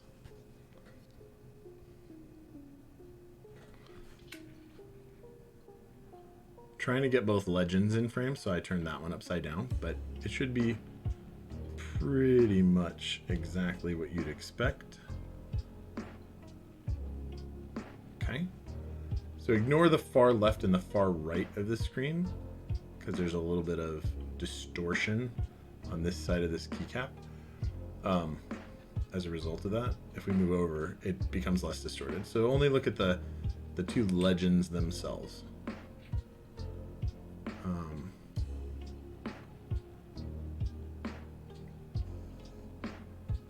Right, I'll move the light over a little bit so that it's not so glaringly bright.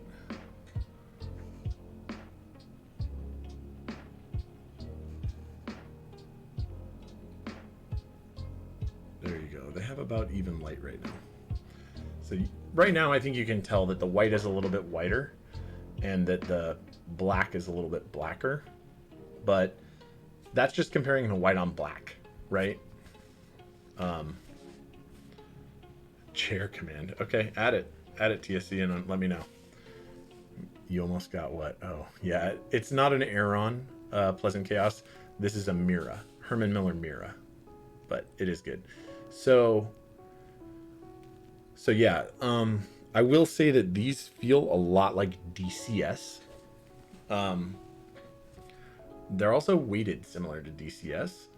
Yeah, GMK has better color, but it's really close. It is really close. And generally speaking, black on or white on black is the cheapest GMK set you can buy. So I think these were about $80 and the GMKs were about 110 maybe from drop. So shipped, it's actually about the same because the shipping is about the same. It's $17 from drop, I think, to me, and it's $20 for the expedited shipping from KBD fans. Now, if you don't go with expedited shipping, you wait forever, but it'll be free.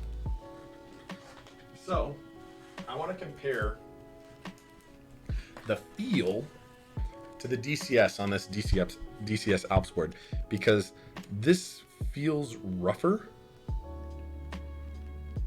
I don't know if rougher is the right way to say it.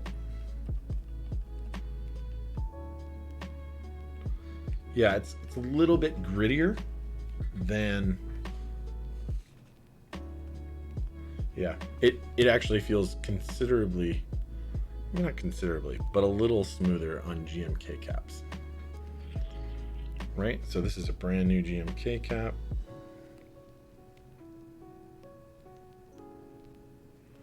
Yeah, it's pretty close though, honestly, to the tip of my finger.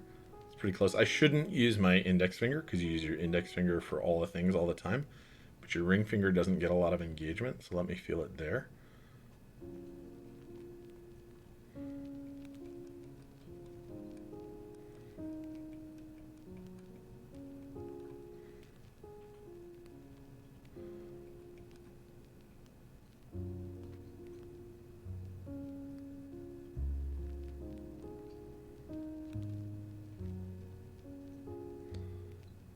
Yeah, GMK is the smoothest.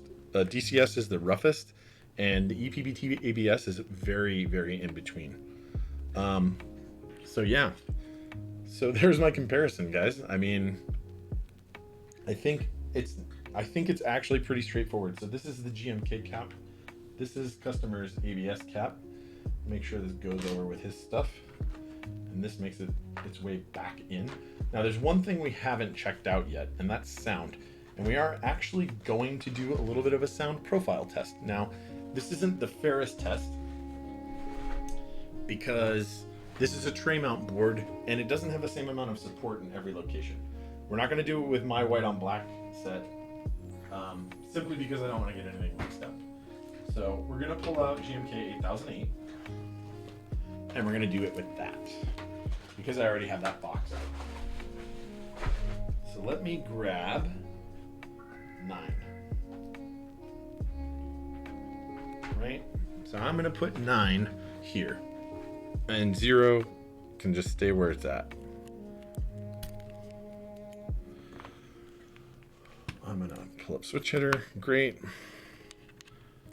Right. And you guys have great microphone access.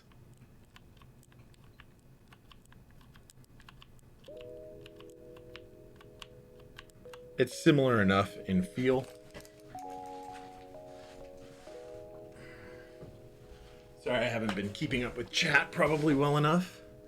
Mean and It's had a bunch of things. Help. Oh, you see. Okay. There's still...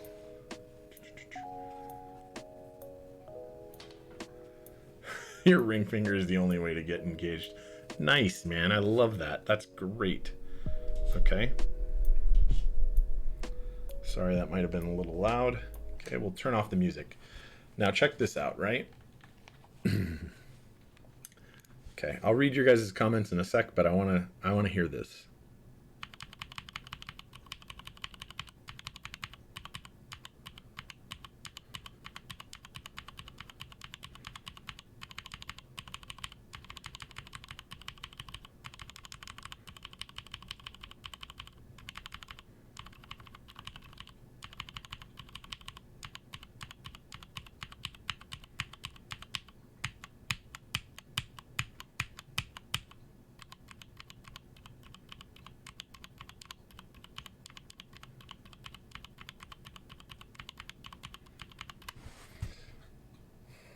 Yeah, guys. Yeah, I'm really gonna go with they're pretty identical. Pretty identical. I don't think there's any noticeable difference. At least not at that level. So I think these are a winner, and I think the price, it really sells it.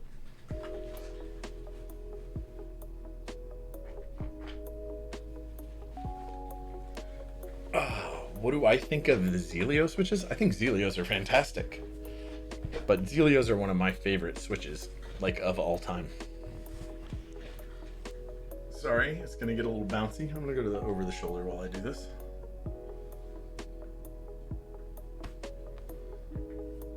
It's amazing to me. Ooh, you guys are way in there.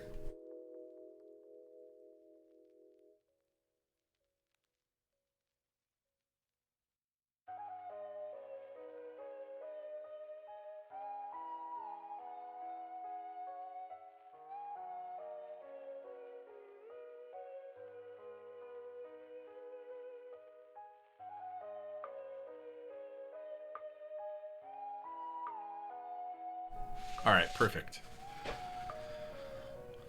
Rainbow, keep... Love it. Yeah, it's nice. I actually like it. All right, so let me try and follow up on some stuff going on here. Another stream, another chair flex. Yeah. There is a split space layout in VIA. Oh yeah, for sure. So Rob Shred, I think you had the greatest comment, right? I already said this one, but it has better color, and that's really important. But it's so close that it almost doesn't matter. Okay, I got my noise gate and everything turned back on. I don't know what you guys think.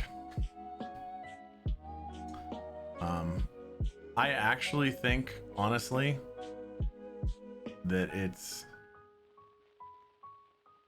pretty perfect. I am definitely going to recommend this set to anyone who's on a budget. There is one other thing that I think is worth looking at. And that's, do we have a 7U spacebar in here? We do.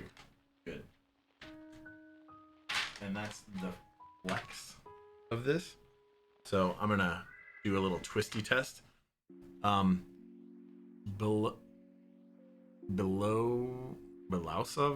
3000. Belisov 3000. Thank you so much for that follow, man. I appreciate that. It's Karma. Thank you for the follow a few minutes back. I really appreciate that. Anybody who isn't already following, you know, go ahead and consider that. I would appreciate it. I really would. This was more textured here, right? Okay. Yeah, Rob Shred, I think these are great for noobs on a budget. I'm pretty happy. I'm pretty happy with this. Rudolph 345, thank you so much for that follow. I really appreciate that, man. I really, really do. Here's the one other thing I wanted to check out for sure.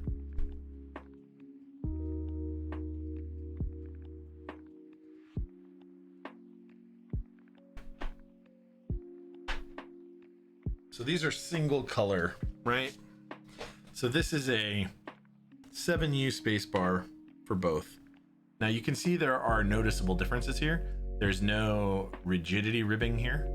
So the flex, if I look at the way it deflects, is easier and more, a little bit, not a lot, actually, not as much as you'd think.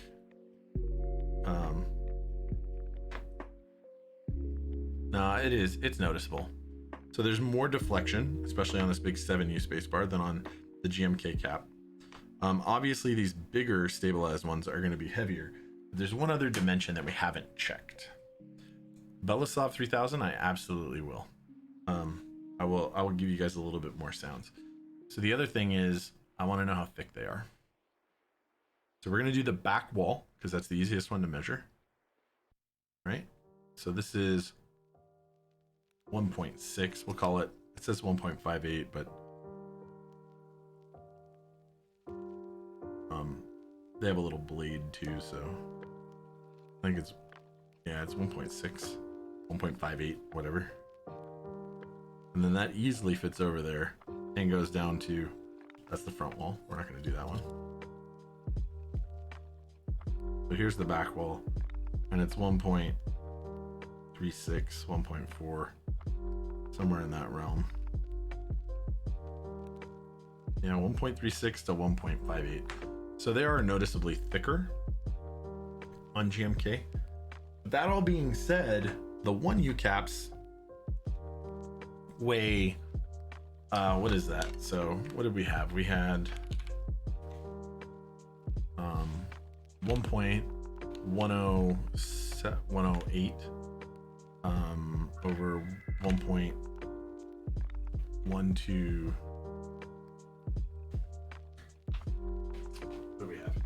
do we have? Come on, GMK.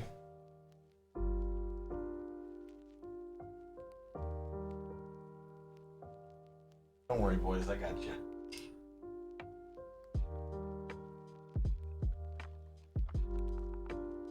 It looks like there might be a slight difference in different GMK caps even. Because I'm getting a 1.196 there. I think we had we'll do 1.196, that's fine. 1.196, sure. So it's 92% of the weight. Okay, so I think we're pretty solid on this, right? Yes, they're a little bit less good. They're 93% the weight. They sound basically the same. They feel a little flexier on the larger caps, but such is life, my friend. These stabilized caps don't feel significantly different than anywhere else. Maybe the larger spacebar feels a little different. I'm honestly gonna give these things like a 9.9 out of 10 if GMK is a 10. Maybe like a 9.8.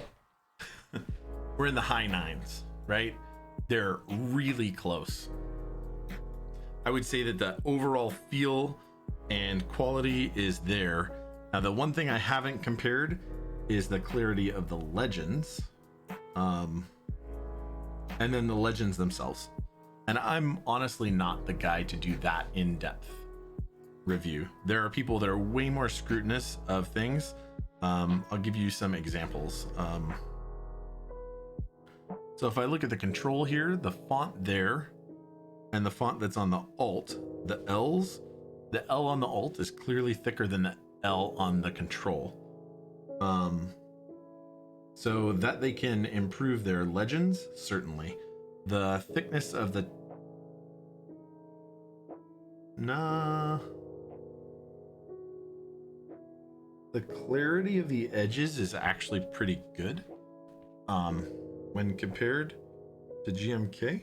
In fact, they might actually be better than on this camping set that I have.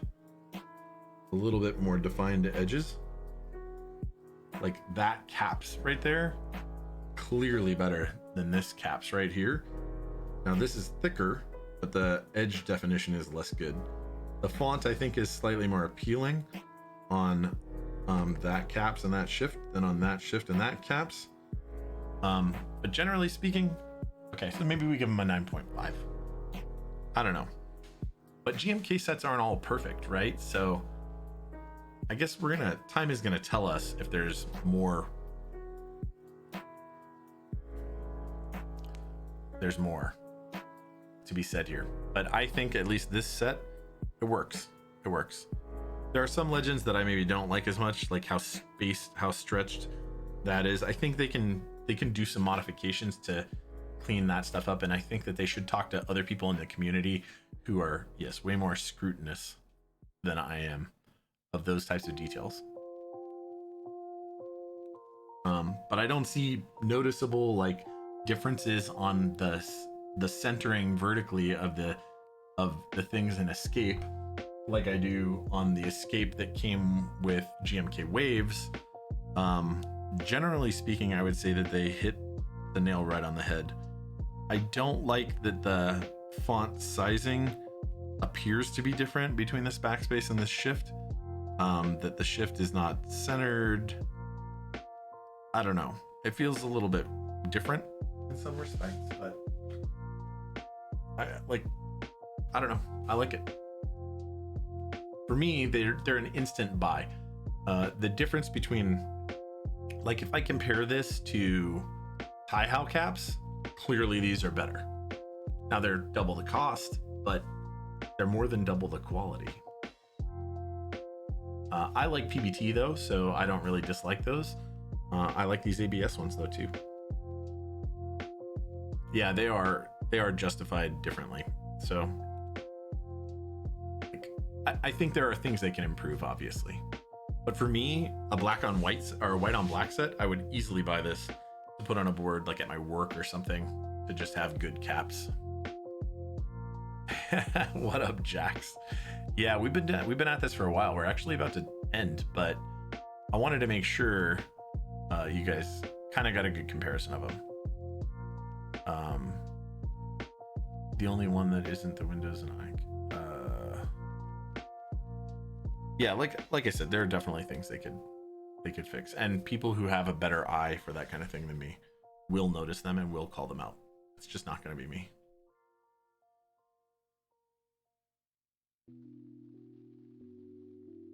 And it's not because I don't want to. It's because I don't. I'm not going to notice all those things in real time on stream. If I sat down and compiled a list, I would. All right, so we're going to do a little bit more sounds. Somebody requested it, and I'm okay with it. So here's the noise gate off. I'm going to leave the compressor on because, well, I'm lazy. And I think it doesn't matter that much.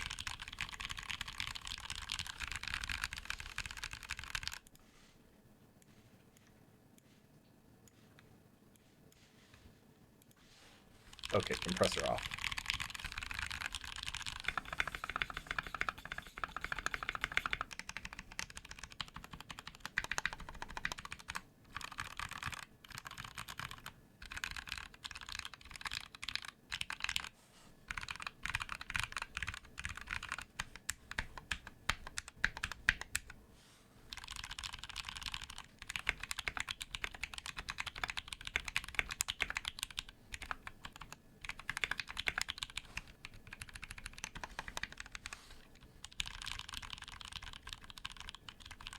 So this is no compressor, no noise gate, raw sound. You hear all the backgrounds, everything.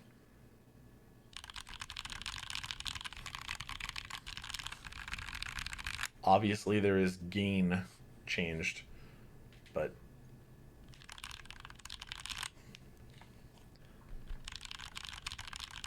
I think when we put the 9 from GMK 8008 in place of this 9, the 9 and the 0 sounded basically the same. Like I couldn't tell the difference on the same board. One right after another.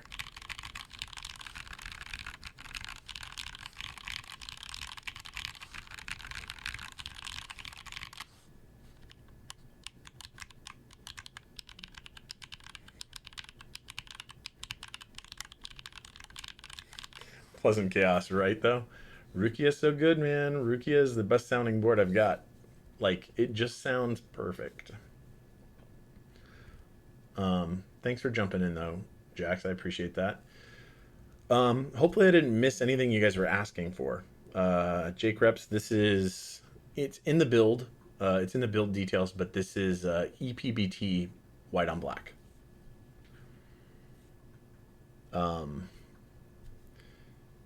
Yeah, so these ones came from KBD fans.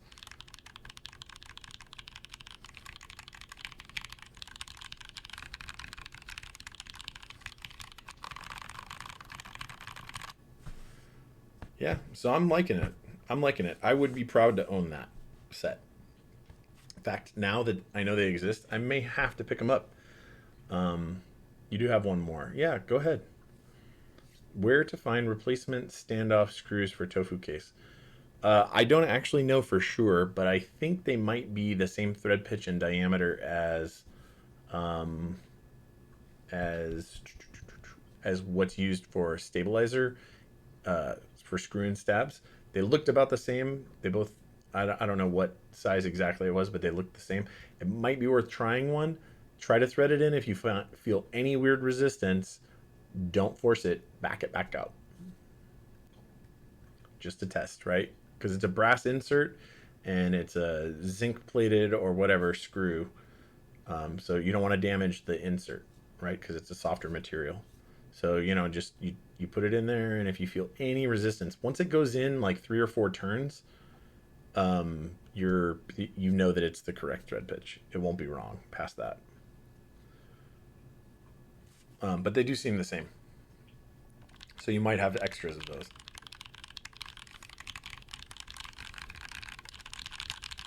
Yeah, I'm a big fan. I'm a big fan of this set. I definitely will be picking a set up unless I find any glaringly obvious inconsistencies with it.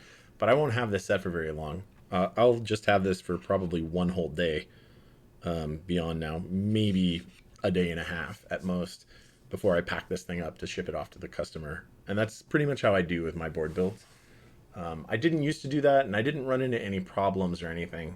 But I decided that it was probably a good idea for me to keep a board and type on it just a little bit to make sure that, outside of a typing test and stuff, to make sure that like it kept performing the way that I wanted it to. So it's just kind of, hey, I want my boards, the boards that I build, customers' boards, to make it to them and be exactly what left me. And be consistent. Trying to find some, send you replacements. Wait. What's missing? Oh yeah. So yeah, if they didn't send them to you, but I would try that screw. Price is really nice. The price is great on these. It clearly beats GMK anything. All right, guys. I appreciate all of your time. I appreciate that we have been streaming for nearly 4 hours now, and it's time to sign off. Thank you guys so much for your time and for all the follows, a couple subs, bits. Thank you, everyone. One being sought, I don't think I called you out. Proopy, thanks. One being sought, thanks. Basement Wi-Fi, thanks. Thank you guys for those follows. I really, really appreciate that. And I absolutely look forward to seeing you guys next time. If you aren't already following, consider going up here and clicking that follow button so we can keep in touch. If you're interested, go ahead and follow the rest of my socials. just jump on and hit up the YouTube, hit up Instagram, give a follow or a sub there. That would be awesome. We stream Wednesday and we stream Sunday. We do this Sunday morning stream for me. It starts Sunday morning at least, and that's how we do it. Kakakan, Jax, thank you for gifting 5 subs. So much, man. It looks like Kakakan, Mina Knits, DD Decline, Shago, and Red Rhino got subs gifted to them by Jax. That's awesome, man. Thank you so much, dude. I wish that you could have been here for more of it, man. I really do. Yeah, so if you guys are interested in doing this, you should absolutely jump in on one of these boards and jump in on this keycap set too. Pretty great. All right. I don't know who else is streaming, but we're going to find that out really quick. Who is on now? Quantric is streaming Path of Exile. Mr. Keebs is streaming. Okay, and Top Clack is streaming. We're definitely gonna. Home Row Co is streaming. Maybe. Is he streaming Keebs? He's streaming Keebs. He's doing design work. I think that's a good one to do. But I think what we're gonna do is we're going to do Mr. Keebs. How do you guys like Mr. Keebs? I think that's what we're gonna do.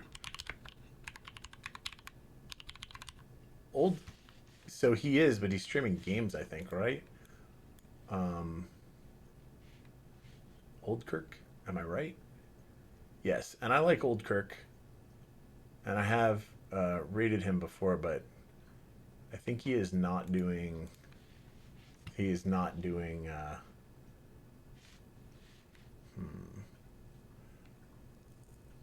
I do love rating J, but I actually like Mr. Keebs too, and I really do like Mr. Keebs. All right. You know what? I'll tell you what. Somebody requested it, so we will do Top Clack because they are definitely doing Keeb content. But I was definitely inclined to do Mr. Keebs first, but that's okay. That's okay, guys. All right. Again, hit up the follows, subs, whatever on all the places. And thank you guys for your time. I'll see you in the same place on Wednesday, 6:30 p.m. Pacific. And I'll see you the same place Sunday morning at 10 a.m. Pacific. And I'm definitely going to work in another one probably on Tuesday evening. I haven't figured it out for sure yet, but it's probably going to be Tuesday evening because I need to... there's a customer that needs a board kind of sooner rather than later. I'm guessing it's a gift. Either way. Thanks, guys. Have fun.